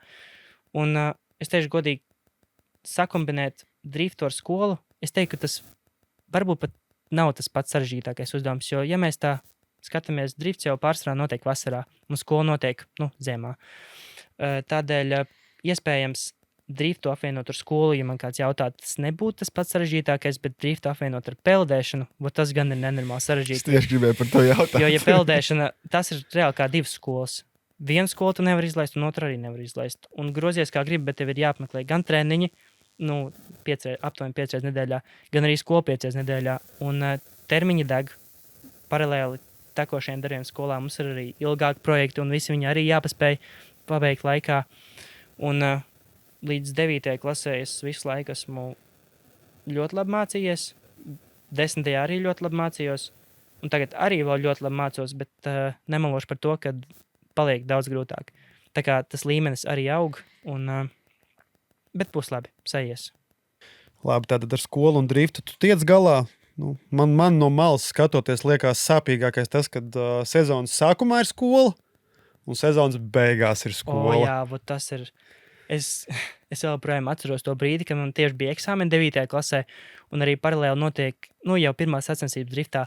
Un viena balss kliedz, nē, tev jāpaliek mājās, tev labi jānokārto eksāmeni, un otra balss grib braukt uz treniņu. Tāpēc tas laiks bija diezgan sarežģīts, un es ticu, ka nākamgad būs vēl trakāk, jo tomēr 12. klase tas ir 9. klases eksāmenis pa lielam var, es negribu nevienu demotivēt, bet tos rezultātus baigi neviens neņem vērā. Un tas ir tīri tā, lai tu vari iestāties 10. klasē tajā skolā, kur tu gribi, bet to 12. klasi gan ņem vērā. Vai tu zini, ko tu gribi darīt pēc 12. klases? Es nerunāju šobrīd par peldēšanu vai par driftu. Jā. Vai tev ir sapnis, kur tu gribi mācīties, ko tu gribi pabeigt un ko tu gribi tā kā profesionālajā dzīvē, kas nav saistīta ar autosportu? Jā, peldēšanu? Jā, šo jautājumu man ļoti bieži jautājuši gan vecāki, skolotāji, draugi, visi. Tas, manuprāt, ir diezgan normāli, ka es vēl uz doto brīdi 100% nevaru garantēt, ka es tur būšu, tur pilots, es tur būšu uzņēmējs vai, grāmatvedis, jo interesi jau visu laiku mainās. Piemēram, ja es 10 gadu vecumā vēlējos kļūt tur, par kosmonautu, 14 gadu vecumā par arhitektu, tikpat labi es nezinu, kā nākamgad ievirzās mana dzīve. Bet šobrīd tāds viens no mērķīšiem, viena no domām, par kuru īstenībā es jau salīdzinoši ilgu laiku esmu domājis, ir saistīta nākotnē ar aviāciju. Protams, tas ir tāds uz jautājumu zīmes, vai man sanāks iestāties tur, kur es vēlos vai nē, jo aviācijā ir svarīga matemātika, loģiskā domāšana un neieslīgšu sīkumos, bet tas viens no tādiem sapnīšiem būtu saistīts ar nākotnē ar aviāciju, bet, protams, ir arī domas par studēšanu, piemēram, uzņēmējdarbību vai par juristu izmācīties. Tas vēl nākotnē priekšā. Vesels gads priekšā, varbūt pat 2. Jā. Ja izdomās, pauzi, piemēram, un nobraukt driftmasters pa pirmo vietu. Oi. Kurš to var zināt? Dzīvē viss tik interesanti, dažkārt ievirzās mums negribot un gribot, ka tas ir. Es beidzot 12. klases biju izlēmis, ka iešu mācīties par ugunsdzēsēju. Jo es filmēju tā ļoti, principā es varēju būt Mārtiņa pata kolēģi šobrīd citā pilsētā, var tie pašā. Nav nejausmas. Bet iedomājies, cik gados Patiņš par ugunsdzēsēju aizgāja. Nē, bet es gāju un es nepaņēmu līdz dokumentus. Es gribēju profesionālajā iestāties. Es aizmirsu dokumentus paņemt līdzi. Man tajā laikā mašīnas nebija, un es kā savā stilā braucu pēdējā dienā. Jā. Ar tramvaju. Un pēdējās stundās. Un man nepaņēma, jo nebija līdz pasas. Tas bija lēms. Tas bija lēms. Jā, tas tā jānotiek. Varu tevi apsveikt. Tu esi pirmais viesis, kas ir tik daudz jautājumus komentāros saņēmis. Tik daudz jautājumu, un privāti arī tik daudz jautājumu vēl nevienam nav bijis. Par cik viņi ir daudz, un nemēģināsim kādu apbižot. Ja cilvēks veltīs laiku viņu uzrakstīt un mēģināsim uz viņu atbildēt. Mēģinam tā ātri vienkārši. Jā. Tā, neizplūstot detaļās. Es visus lasu, vai tu tos privātos tu varēsi Es paņemt? privātos tagad mēģinu dabūt.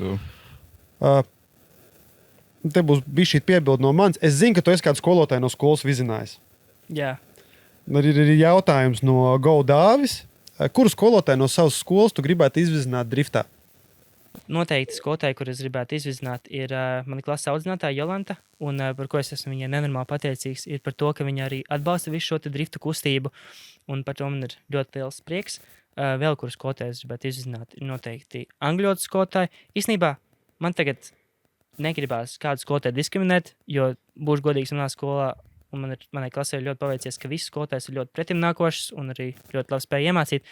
Tā kā, zin kā, jāuztais vienkārši klases dienu visiem skolotājiem un jābrauc. Tagad sezona sāksies, pirmie treniņi, kas ir vienkārši treniņi. Jā. Skolotājiem mēs gribat varat ierasties. Jā, vai ne? Tev ir 2 krēsli sporta mašīnā? Ko te? Tev ir 2 krēsli sporta mašīnā? Sport- Tur es domāju, pro mašīnā. Pro mašīnā man neviens blakus nav iznājies. Tā ir iespēja. Tā Ja ir nu iespēja. gadījumā izdomā ielikt tur krēsli. Nē, mēs noteikti liksim tagad sezonas sākumā, un beidzot gribās izzināt, protams, arī visus radiniekus, ģimenes locekļus. Jo, es ticu, ka tā sajūta no augšas biķerniekos. Es atceros vienkārši savu pirmo reizi, kad es sēdēju blakus kādam braucējam, kurš brauc no augšas, un tas bija Reinis Ozoliņš. Un es arī viņam esmu ļoti pateicīgs par to, jo sākumā man vienmēr par iemetienu no augšas man vienmēr ir bijušas tādas nedaudz bailīs iedomas, un vienmēr sevi iekšā man reāli bija bail no tā iemetiena. Es domāju, es kādu dienu tikšu līdz tai pro klasē, bet kā es iemetīšos no augšas, jo tur ir ātrums 150, un tas man vienmēr nedaudz biedēja, bet pēc tās reizes, kad es izbraucu ar Reinu Ozoliņu, sapratu, ka nemaz tik traki nav, ka nav obligāti jāiemetās uz 100-800, un ka tur mierīgi var arī sajiet ar 120 un 130, tā kā jā, es atceros, ka 100-800. Jā, 100-800. Tas man ir skolas prikals. Ja? Cik ir 100 plus 200? 100-200. Labi, apakaļ pie skatītāju jautājumiem. Kāda ir tava nākotnes plāna saistībā ar driftu? Tomēr esi jau pro. Interesanti, varbūt FD. Nākotnes plāna ar driftu noteikti ir vismaz vienu sezonu nobraukt driftmasterā. Es vēl, protams, nevaru būt 100% skaidrs, kura tā sezona būs nākamā, aiznākamā vai aiznākamā, bet tas lielākais karjeras mērķis būtu vismaz vienu sezonu nobraukt driftmasteros. Pieminēja FD. FD tā ir pavisam cita opera. Un, Tā ir Amerika. jā, un bez sponsora braukt FD tas ir, es teiktu, praktiski nereāli, ja vien tu neesi kaut kāds miljonārs. Tādēļ, jā, mēs neesam pagaidām domājuši par FD, bet par driftmasteriem mēs gan esam runājuši, un tas būtu tas galvenais mērķis. Tad šobrīd tu uzstāties mērķi ar driftmasteru. Jā, vismaz vienu sezonu nobraukt driftmasterā. Pasaulē, kurā BMW nebūtu izgudrots, ar kādu auto tu brauktu sacensībās un ar kādu braukt ikdienā?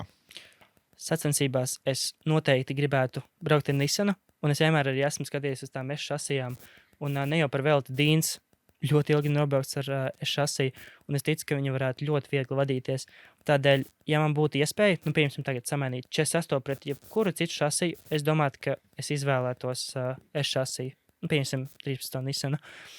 Savukārt par Dēliju, ja nebūtu Bembis, protams, sapņu mašīna tas būtu Porsche, bet ja mēs skatāmies tā nedaudz reālāk, tad, ja nebūtu Bembis, es domāju, ka visticamāk man gribētos ikdienā braukt ar Mercedes vai Audi. Tomēr pieturamies pie tās vācu kvalitātes. Nav slikta kvalitāte galīgi. Vai ne? Tā, cik autogrāfus esi jau parakstījis? Es domāju, ka ļoti daudz. Un es saku, katru reizi, kad kāds pienāk pēc autogrāfa vai vienkārši asveicināties, droši to var darīt, jo te, kad es pats arī kad es tikko ienācu driftā, man bija ļoti bail no braucējiem, jo man vienmēr likās, ka viņi ir ļoti aizņemti, viņi arī ir aizņemti, bet ka viņi ir savā ziņā nedaudz iedomīgi un noteikti negribēs ar tevi runāt, bet tā nekad nav. Un katrs paraksts, katra mazā saruna, tā ļoti daudz nozīmē katram braucējiem, tā kā to droši var darīt jebkurā brīdī. Un nekad, es apsolu, ka nekad nebūs kāds braucējs, kurš vienkārši pasūtīs tev 3 mājas tālāk. Tā nekad vēl manā pieredzē mums nav noticis. Man liekas, tas ir tā, ka vienā, teiksim, ir ļoti daudz pasaules braucēju, to ir atzinuši, ka sākumā ir tā, ka kad tu tikko sāc, tad tu esi laimīgs par katru autogrāfu, ko tu vari uzrakstīt. Jā. Un tad, kad tu jau esi, jau tur pavisam augšā, tad tev jau tās mēdīju un autogrāfu lietas jau vienkārši jau tesējuši, ka tev sacensību organizators spiež, jo, teiksim, driftā laikam nevaru komentēt par driftmasters, nezinu, jo neesmu tā smalki pētījis, bet šobrīd pasaulē ļoti populāri ir taisīt 2 stundas autogrāfiem vai stundu autogrāfiem. Tas ir tā, ka sacensību vidū ir stunda, kur vienkārši visus sportistus nosēdina rindiņā, un tad var visiem skatītājiem, kam vien vēlās, sniegt autogrāfus. Forši tas ir. No vienas puses. Nē, No skatītāja puses. Jā, driftā, teiksim, ir driftmasteros arī atvērtais servis parks, vai ne? Jā, ir atvērtais Jā, servis tas, parks. kas arī ir ļoti īpatnēji, jo ļoti maz, kur ir saucamie atvērties servis parki. Teiksim, servis zonā reti, kad tiek cilvēki iekšā. Bet tas ir, man šķiet, citas biļetes pilnībā. Jā, ir vairāk veidu biļetes. Ir biļetes, kuras dar tikai tribūnēm, un ir biļetes kopā ar servis parku. Un, protams, es iesaku pirkt uzreiz tas, kas ir servis parku, jo redzēt to visu no iekšpuses, tā ir pavisam cita opera. Un pat arī vienkārši pastāvēt pie braucēja boksa, būt paskatīties, piemēram, viņš tikko atbrauc no brauciena. Un pats interesantākais, manuprāt, ir tās emocijas pēc brauciena, jo tādu braucēju, kā viņš izskatās tieši pēc brauciena, it īpaši ir gājis labi, man liekas, ka nevienā citā dzīves situācijā nav iespējams redzēt. Tā kā Smaids līdz ausīm. jā, vienkārši tajā brīdī, kad viss ir sagājis trasē, tad vienkārši gribas lēkāt un spiegt un vēl nesko. Nākamais jautājums. Kādu saglabā koncentrēšanos ātrumā? Augstā ātrumā, tur noteikti domāts lielā ātrumā. Kā jau es minēju, ļoti lielā ātrumā ir grūti noturēt fokusu uz visām mazajām lietiņām, kas tā kārt notiek. Tādēļ ļoti svarīgi pirms brauciena ir atrast tos, tā teikt, markers. Piemēram, kā jau es minēju, pa kreisi ir ļoti liels koks, vai pa labi ir kaut kāds īpašs baneris. Sākumā jāpārliecinās, ka viņi neņems nost, lai nesanāk tā kā man ar riepām. Bet jā, es neieteiktu fokusēties uz tādām ļoti sīkām lietiņām, bet jāredz tā visa bilde koplānā. Tad vienā tādā īsāk sakot, ir vienkārši kārtīgi labi sagatavoties, tad nav tik traki. Tad var tikt galā. No kurienes Baumanim radās ideja, ka ir jāsāk mest slīpi? Kā jau es minēju, mani pirmie drifta pirmsākumi bija stūros, un tās visas idejas galvenais attīstītājs bija viens no braucējiem, Mārtiņš Bērzins, kurš arī mums pastāstīja, kas ir street klase. Jo mums jau pašiem ideja nekāda īsti nebija. Ideja bija vienkārši aizbraukt uz trasi un atpūsties. Tad Mārtiņš pastāstīja, ka ir arī Latvijā sacensības, kurās iespējams vajadzētu piedalīties, un tāds viss arī aizsākās. Tagad esam pro klasē. Jā, dažas gadus vēlāk. Ar ko atšķirās sacensības Latvijā un startautiskā līmenī? Tur mēs varam skatīties no vairākām pusēm. Ja mēs skatāmies no braucēja puses, tad startautiskā līmenī sacensības, es, protams, runāju no savas pieredzes, ir daudz stresainākas, un arī startautiskā līmenī ir daži noteikumi, kuri ir ļoti strikti jāievēro. Pieņemsim, driftmasteros nevarēja pildīties parkā dalībnieki. To obligāti ir jāiebrauc mežā, speciālajā uzpildīšanās zonā, bet Latvijā, teiksim tā, Latvijas ieskaitē un Igaunijas ieskaitē šie noteikumi varbūt nav tik nenormāli strikti, un arī tā pati sajūta ir nedaudz brīvāka, jo organizatori ir tuvāk, viņi ir tā kā atklātāki, un jebkurā brīdī var uzzvanīt drifta mammai, pateikt, ka kaut kas nav kārtībā, bet, startautiskās sacensībās tā spriedze ir nedaudz lielāka. Bet, ja mēs runājam par noteikumiem, kur ir vairāk saistīti ar tehniskām lietām, tad tas ir arī atkarīgs, protams, no sērijas, kurā tu piedalies. Pieņemsim, driftmasteros ir atļauta 285. riepa. Baltijas Latvijas līmenī 265. riepa ir limits. Piemēram, F2 visi braucēji brauc ar līdzīgu riepu, tādēļ viņi cenšas attīstīt vairāk savu mašīnu setupu. Un tas ir ļoti atkarīgs no tā, kurā valstī tu piedalies sacensībās un kas tā vispār ir pa sēriju. Vai tu būtu gatavs braukt uz Omānu? Es būtu gatavs braukt uz Omānu. Iedod piķi un es braukšu. kā mēs visi. Jā. Šis arī, es pieļauju, jautājums ir komentāros, bet viņš ir komentāros, es zinu. Cilvēks ir pacenties dubultā. Lai toču uzdod jautājumu tev.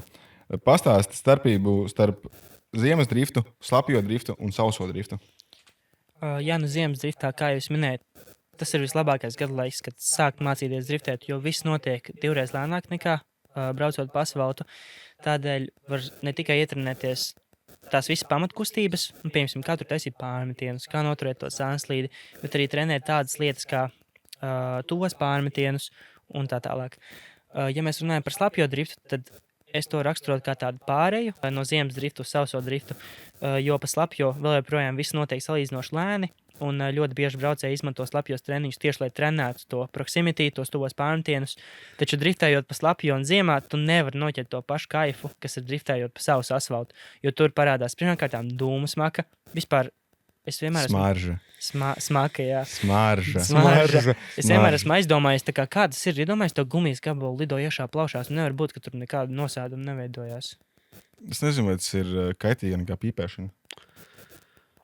Atkarība izraisoša, bet... Es domāju, ka tur būs atkal pēc kaut kādiem, par cik drifts ir salīdzinoši jauns sporta veids, tad tas būs atkal to varēs kāds profesors uztaisīt pētījumu pēc gadiem 20. Savā laikā man, labi, vēstures atkāpes nevajag. Jā, galvenā šī, protams, ir GeForce. Tas viss, ko tu jūti uz ķermeni. Ja pa ledu, tu iesēdini blakus sēdētājiem, viņam būs tāds, jā, tas ir fun, tad, ja tu iesēdini blakus sēdētāju pa sausot, viņam acis būs lielas, ja pirmo reizi brauc. Maziņš off topics.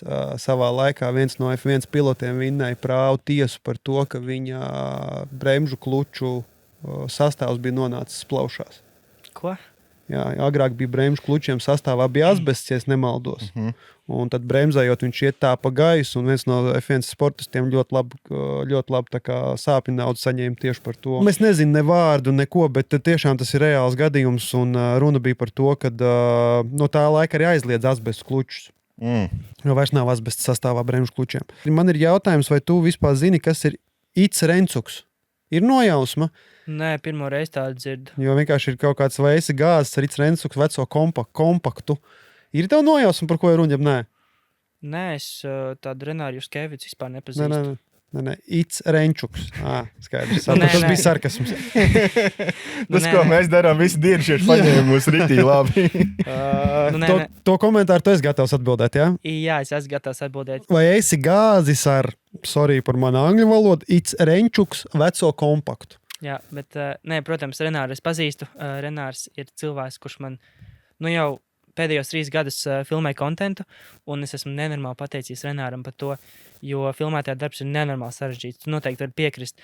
Un atšķirība ir tāda, ja, pieņemsim, skatoties uz citu braucēju video, zin kā, pienāk tas filmētājs, uzfilmē kaut ko, un tās intervijas ir tā kā tukšas, bez emocijām, tad vienalga. Kādā stāvoklī esmu, vai es tikko esmu dabūjis 0 kvalī, vai es tikko esmu dabūjis 100 punktus kvalī.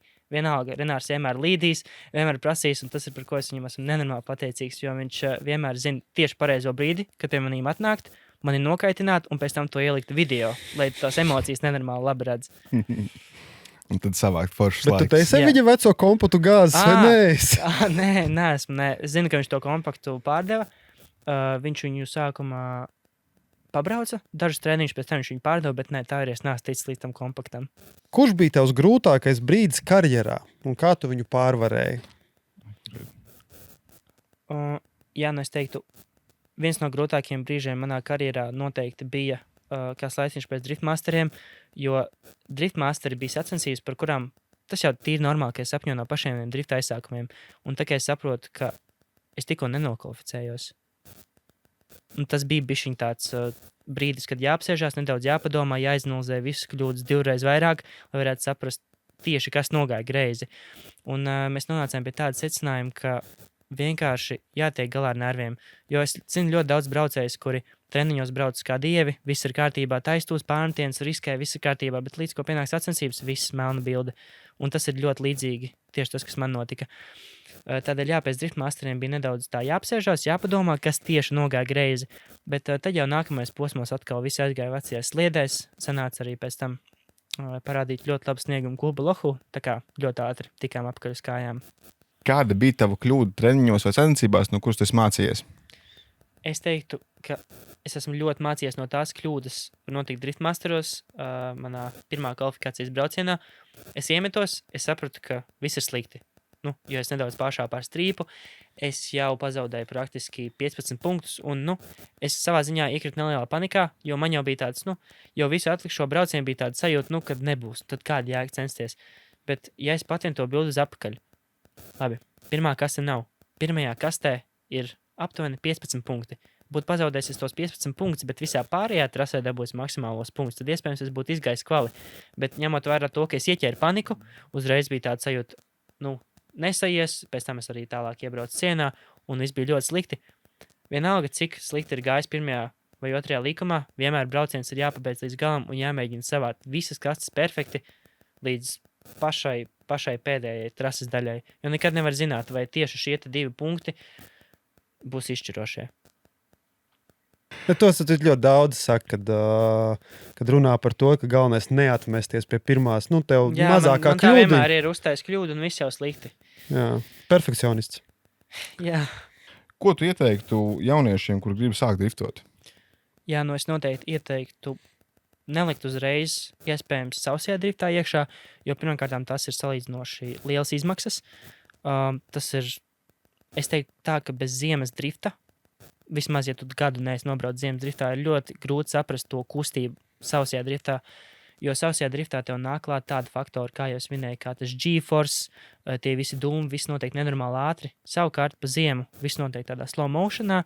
Ļoti svarīgi ir sākumā iemācīties to kustību, to visu pārmetienu kustību, kas saglabāt sānslīdi, kā pieņemsim novērst kaut kādas riska situācijas. To visu jāiemācās pa ledu, un tikai tad, kad tu jūties droši, tad mēģina braukt pa sauso. Jo uzreiz ielikt sausajā tas būs daudzreiz grūtāk, un iespējams, uzlikt augstāk par savu aizmuguri arī nevajag, jo tā var ļoti ātri apdzināties. Tādēļ visu pakāpeniski. Sākumā pa lediņu, pēc tam var pamēģināt pa sauso, un tad skatīties, kā iet. Tad nākušais jautājums ir E36 vai 46 ar tehnisko apskati. Mārēns, ja? Jā. Jā. Es teiktu, ka es noteikti gribētu žurku. Tāpēc, ka man jau visu laiku, man fetiši ir uz žurkām. Man viņas nenormāli patīk. Man patīk, ka viņas izstāsta pēc ķieģeļa, ka viņas ir kantainas. Bet tā jau ir savā ziņā... Klasika. Jā, klasika. Tā arī to var nosaukt. Kuru žurku? Viņas ir 4. 4? Es gribētu. Es domāju, man ļoti patīk sedani. Es visticamāk gribētu sedani, jā. Ne kabrioleti? Klasika. Nē, kabrioletos nav tā drošības sajūta. Zini, ka tev viss gals ir kaut kāds auduma gabals, nevis mēs par normāls daily metāls. runājam. Tad taču iela mierīgi daily, ko braukt. Jā, Nu, labi, ja okay. mierīgi, tad jā. Ja tu nevarētu driftot, ko tu darītu?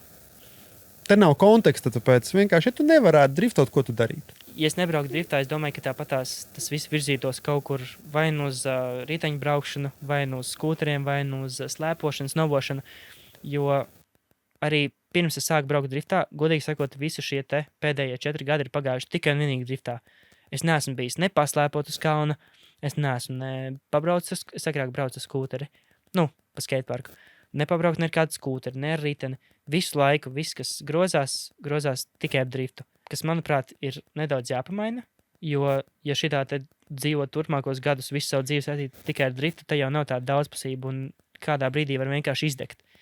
Vai arī kļūt labāko driftu braucēju pasaulē? Jā, jā. Tas 2 varianti, jo, teiksim, jo ļoti daudz. Tas blakus efekts. Jo paņem, teiksim, bokserus kaut vai tagad, tad, kad mums tur nesauksim vārdos, bet bija viens latvietis un bija cita ārzemnieki, un, ka, teiksim, mums tā plašāk publikai tik stāstīts par to, kāds viņiem ir tās nometnes, ka viņi, principā, pirms tiem mačiem mēnesi pazūd no mājām un ir kaut kur kalnos prom un tikai nododās sportam, tā kā tas varbūt arī nav sliktākais variants. Kura trasa tev personīgi patīk visvairāk un kāpēc? Ir vairākas trases, kuras man ļoti patīk, taču es īpaši vēlētos uzsvērt Ragans katlu un Kulbi Lohu. Par Ragans katlu es jau apmēram pastāstīju, bet Kulbi Lohu man patīk tādēļ, ka tā trasa vienmēr, kaut arī viņa atrodas Igaunijā, man vienmēr ir bijis tāds jūta, ka viņa man ir kā mājas trase. Un arī tāda sakritība, ka tieši tajā trasē man sanāca 3 gadus pēc kārtas uzvarēt strītiņā, semipro un pro. Tā kā tieši tajā vienā trasē. Straiks. Tā trasa man ir ļoti, ļoti mīļa. Tad mēs paliekam pie Igaunijas vai pie Latvijas? Ja vajag vienu. Vārds. Nevajag tā pateikt. Komentātori prasa. Jā, vienkārši tagad tāds stulbs sajūta, zini, es pateicu Kulbi Lohu, Raganas katlu, kuri biķernieki. Biķernieki taču arī man ir mīļākā trasa. Es saku, ir ļoti daudz. Raganas katls arī biķernieki. Jā. Labi, ok. Pieņemsim atbildi. Tad ir interesants komentārs. Chip vai Polish cow?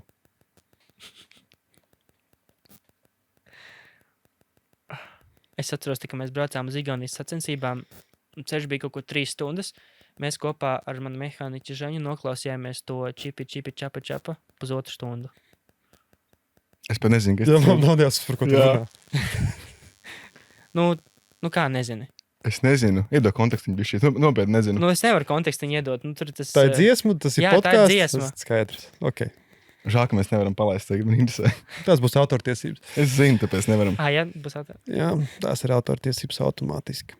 Nu, pa lielam, principā, daļa komentāru jautājums es izlaidu, jo mēs vienkārši viņus ļoti daudz un smalki izrunājām. Līdz šim jautājumiem tur noteikti, ja ir klausījušies, tad visas atbildes Varētu būs. par tiem decibeļiem vēl kaut ko pateikt vai par šo. To bija privātie jautājumi. Jā, un tagad vēl pēdējais, kas ir vēl privātie jautājumi. Viens no jautājumiem ir, cik liels troksnis ir salonā brauciena laikā? Decibelos. Un šis ir ļoti interesanti, jo to noteikti neviens nav mērījis, bet es pieņemu, ka tie varētu būt aptuveni 100, iespējams pat vairāk decibeļi, un es vienmēr atcerēšos to braucienu, kad es sekoju Nasaram, apvienoto Arābu Emirātu braucējiem, un viņam tā mašīna ir tik nenormāli skaļa, ka ir pat grūti fokusēties uz savu braucienu, jo tad, kad viņš tev seko, tu neko citu nedzirdi kā šāvienus, un tas jau pat aiziet tādā līmenī, ka tas ne tikai traucē braukt, bet ka reāli arī sāp ausīs, jo tas ir tik nenormāli. Iedomājieties, jūs sežat tribīnēs un jums jau tas liekas skaļi. Bet ko darīt, ja viņš man vienkārši tur durvīs lien iekšā? Tas ir... Tev vismaz ķiveri ir galvā. Jā, vismaz ķiveri ir galvā, bet tāpat tās tik ļoti sit cauri, kad... Šitas ir tas, ko mēs varētu mēģināt. Man ir iekārta, mēs varētu mēģināt nākamajos treniņos, kad sezona sāksies, vienkārši intereses pēc izmērīt salonu skaļumu. Ja mēs to neaizmirsīsim līdz sezonas sākumam.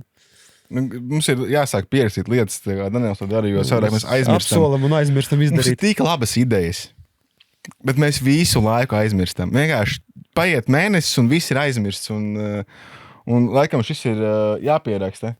Es pierakstīšu. Un ar Danielu, ar tavu mašīnu izmērīsim. Davai. Un pēdējais jautājums.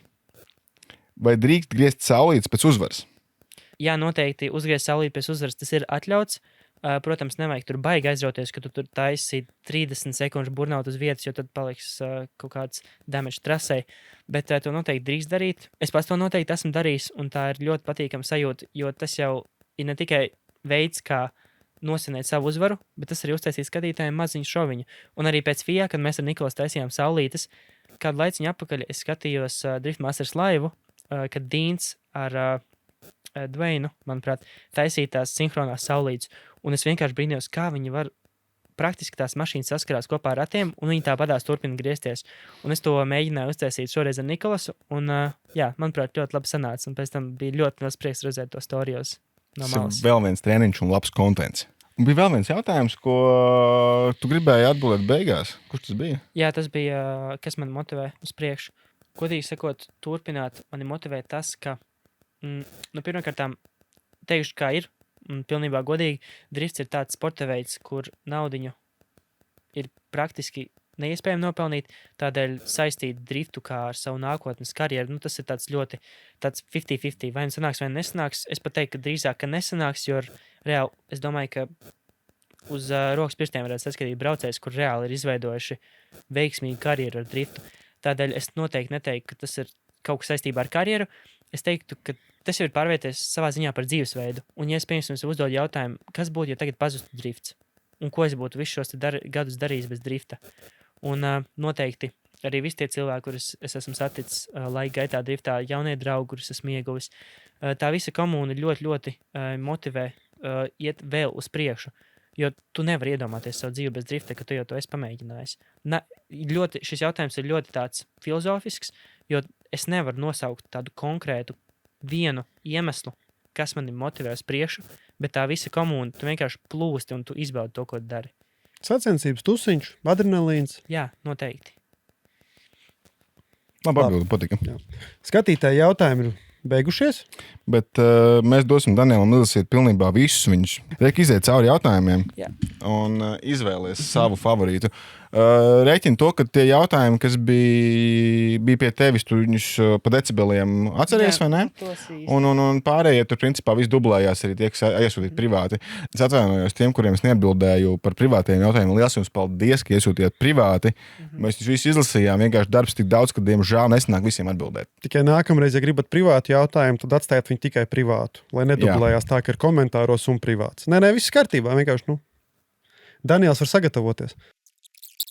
Protams, ir vairāk jautājumu, kur man nenormāli patika, un milzīgs paldies visiem, kas šos jautājumus uzdeva, bet, ja man būtu jāizvēlas viens, es domāju, es izvēlētos to jautājumu, kurš bija par to, ko es darītu, ja es nebrauktu driftā, jo īstenībā par šo jautājumu es jau pats esmu vairākas reizes aizdomājies, un tā kā es viņu pirmo reizi sadzirdēju, man bija tāds, tā kā es jau par šo esmu reāli domājis. Un, jā, šo dāvanu es dodu tieši šim te jautājumam, un šo jautājumu rakstīja Rika. Super. Super. Tā, pēdējais mūsu jautājums. Nu, tāds lielais jautājums. Teikšu, Ar daudz maziem apakšjautājumiem. Jā, es gan iznobloķēju jau planšetu un izslēdzu sārā, bet nākošā sezona mēs visi uzzinājām vakar, ka tu esi pievienojies HGK komandai. Teikt vakar, aizvakar. Mēs to uzzinājām vakar, mēs šodien sēžam trešdienā. Un, jā, kāda tev plāna nākušā sezonai un pastāst, kā tu vispār nonāci HGK? Šeit es noteikti gribētu iestiprināt to frāzi, ka always expect the unexpected, jo, godīgi sakot, mēs paši šo vispār nebijām gaidījuši. Vēl pat mēnesi atpakaļ mēs par neko tādu pat nevarējām iedomāties.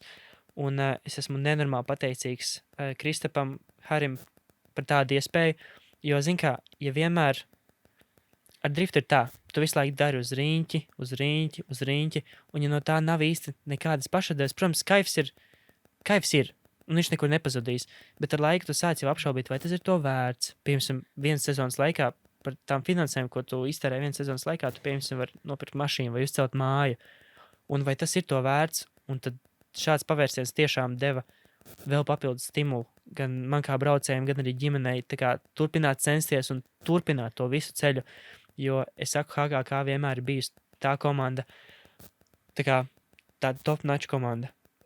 HGK būvē pasaules klases drifta mašīnas, un es vienmēr esmu sapņojis par to, lai es pat neesmu, godīgi sakot, iedomājis par to, ka es varētu braukt drifta komandā. Tas ir bijis vienmēr tāds nesasniedzamais sapnis. Un tagad, kad tas ir noticis, man tiešām, es pat pats vēl to īsti neesmu aptvēris, godīgi sakot, bet es esmu nenormāli pateicīgs un priecīgs par tādu iespēju. Nemelošu, ir arī neliela iekšējā spriedzīte, jo ir uzstādīts ļoti liels uzdevums beidzot iegūt to Latvijas titulu.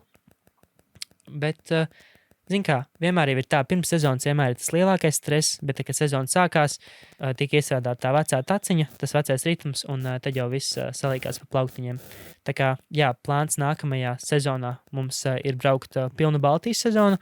Nezu iespējams šogad izlaidīsim, jo jau pagājušajā gadā nobraucām pilno Nezu sezonu, un sanāca arī iegūt čempionu titulu. Tādēļ šogad fokusēsimies vairāk tieši uz Latviju un Baltiju.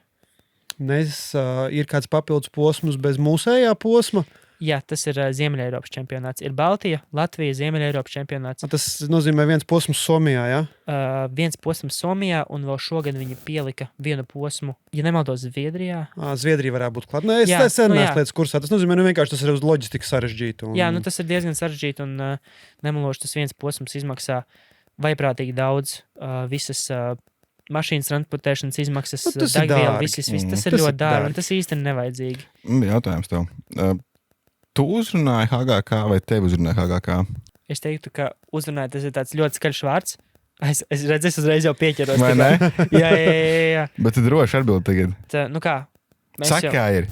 Tu vai tevi? Tā sanāk, ja es tagad iet pie HGK un teiktu, es vēlos braukt jūs, tas tā kā. Es nezinu, varbūt kas tā dara. Tā noteikti dara. Tas nozīmē, ka tevi uzrunāja. Jā. Tas nozīmē to, ka tas ļoti labs braucējs. Varbūt. Jo cik es zinu, izņemot tevi, viņi uzrunājuši vēl tikai Nikolasu. Tā sanāk, jā. Tas ir mūsu viedoklis par Nikolasu, jo mēs nezinām. Labi, mēs nezinām. Jā, tas iekšējā virtuve nezinām. Bet tas nozīmē to, ka tu esi ļoti labs braucējs. Tas tāds vēl viens solis tuvāk tavai, es tā teiktu, drīzāk profesionālajai karjerai. Jā. Drifta profesionālajai karjerai. Tā arī ir, es saku, tas ir jauns solis, un tā ir pavisam savādāk iekšējā sajūta, kad... Bija taureņi? Protams, ka bija taureņi. Gribēju bļaut skat apkārt. Jā, es neteikšu, ka es tā nedarīju, bet jā. Tā arī, vai ne? Jā. Mašīnas krāsojums nākamajam gadam? Būs jauns. Noteikti būs jauns. Krāsojums būs HGK vai nebūs HGK? Noteikti būs HGK. HGK un jau krāsojums. dizains ir aptuveni gatavs. Protams, zaļās krāsas, kevlārs. Zin kā, tās krāsas, kas bija pagājušajā gadā, godīgi sakot, viņas jau bija diezgan noriebušās, jo to dizainu mēs taisījām, tā kā man bija 14 gadi. Un tad līdz ar pagāja laiciņš, un tas dizains, jo vairāk es uz viņu skatījos, jo vairāk viņš man sāka apnikt, un es domāju, kā es kaut ko tik bērnišķīgi vispār uzliku uz mašīnas. Tev bija 14 gadi? Jā, jā. Nē, jā, 14 gadi. 14 gadi, un tā bija Pro 2 mašīna, Street mašīna tā bija. Nē, tā bija Pro 2 mašīna. Jā, Pro 2. Pro 2 Jā, mašīnai. Pareizi. Mhm. Crazy. Es vienkārši traki, nu. Nu. 14 gadi, Pro 2 braucējs. Pirmā vieta, tad Pro. Tā, mēs runājam par tiem profesionāliem sportistiem un uz vienas rokas pirksts saskaitāmajiem, kuriem reāli maksā par to, ka viņi brauc. Es domāju, ka tu varētu kļūt par vienu no viņiem. Domā? Ja tev saies Driftmaster sezona, es domāju, ka tu varētu kļūt, ka tev varētu tā kā nejauši ar HGK saiet ceļu kopā, tāpat tu varētu arī saiet kopā ar kādu varbūt jau reāli lielu komandu, kurai aiz muguras varētu būt arī nauda, kas būtu gatava maksāt tev par to, ka tu brauc. Nekad neko nevar zināt, bet Driftmasteriem ir tā, ka, ja tu iekšā Driftmasteros, tas pats, kas tev ielaiž kaut kādā tīģeru krātiņā. Tur vienkārši visu no visām pusēm tā cenšas iznīcināt, un tur nav sliktu braucēju. Tev nav tādas iespējas, ka tu aizej un nobrauc safe runu. Nekad nav bijis tāda iespēja, nekad arī nebūs. Un es teiktu, ka Driftmasterā braukt, lai cīnītos Driftmasterā pa topu, tev ir reāli jābūt pašam labākajam. Piemēram, tā kā Šanehens. Es vispār reizēm brīnos katru reizi, skaties, ko gribi. Visi braucēji, kas top 3-2, viņi ir labākie pasaulē. Un tik līdz pirmajai vietai, un to darīt konsistenti, manuprāt, tas ir vienkārši augstākais līmenis. Jā, jāiemācās ir līdz galam nomierināties, un tādā brīdī, kad tev būs tas miers, pirms starta stress ir forši, viņam ir jābūt, jo tādā brīdī, kā tev pirms starta nav stresa, nav jēgas to vairāk darīt. Nē, tas tā ir, un es to arī esmu pamanījis, jo bija viens tāds brīdis, kad es jau sev sāku nedaudz par daudz noslogot, un ka es tik ļoti fokusējos uz to rezultātu, ka es aizmirsu izbaudīt to braukšanas procesu. Un tad tajā brīdī, tā kā tu esi tajā sacensību dienas grafikā, un tu esi fokusējies uz braucienu, tad tev vienkārši panāk viens cilvēks no aizmugures uzliek roku uz plecu un pasaka, bet šitā nevar, tā kā tu izdegsi. Un tas bija viens tās brīdis, kad es sapratu, ka tā turpināties nevar, un pēc tām sacensībām es šo stratēģiju ritīgi satraukties, ritīgi fokusēt uz rezultātu. Es viņu izmainīju un sāku gūt baudu no tās braukšanas, un tieši šitā uzreiz izmainījās rezultāts, un viss aizgāja uz labo pusi. Protams, to ir ļoti grūti saglabāt, un es atzīstu, ka ir bijis daudz reižu, kad es neesmu ticis galā ar stresu, bet ar laiku es jau esmu atradis apmēram to savu recepti, kā var. Tas stress ir, bet vienkārši jāsaprot, ka viņš būs. Viņu jāmāk vienkārši nolikt nedaudz maliņā un fokusēties uz to, kas tev tieši šobrīd priekšā notiek. Labi, paldies par sarunu. Un tad tas otrs lielais novēlējums pēc tā roku pirkstiem ir vienkārši baudu driftu, un tad viss sanāks. Jā, un tā ir arī atslēga izbaudīt sportu, jo, ja tu nebaudi, tad nebūs arī rezultāti. Tā kā arī daudz braucēji saka, nav jēgas darīt kaut ko tu neizbaudi, jo tad nekur tālu netiksi. Paldies, ka atradi laiku starp mācībām, driftu un basēnu. Atbraukt ciemos. Un es teikšu tā, es skatīšos no malas, kā tu brauc, jo es nebraukšu, es domāju, es nekad dzīvē nebraukšu tur, kur tu brauc. Es palikšu pie stītes. Nekad nesaki nekad, lūdzu. Bet, jā, paldies tev liels. Paldies liels par iespēju. Tiešām bija prieks parunāties, jo es saku, nav bijuši šādas te iespējas vienkārši apsēsties un izstāstīt visu par sevi. Man ir liels prieks, ka tev bija prieks. Es tā varu pateikt tikai beigās. Labi, pasakam atā skatītājiem. Paldies, atā.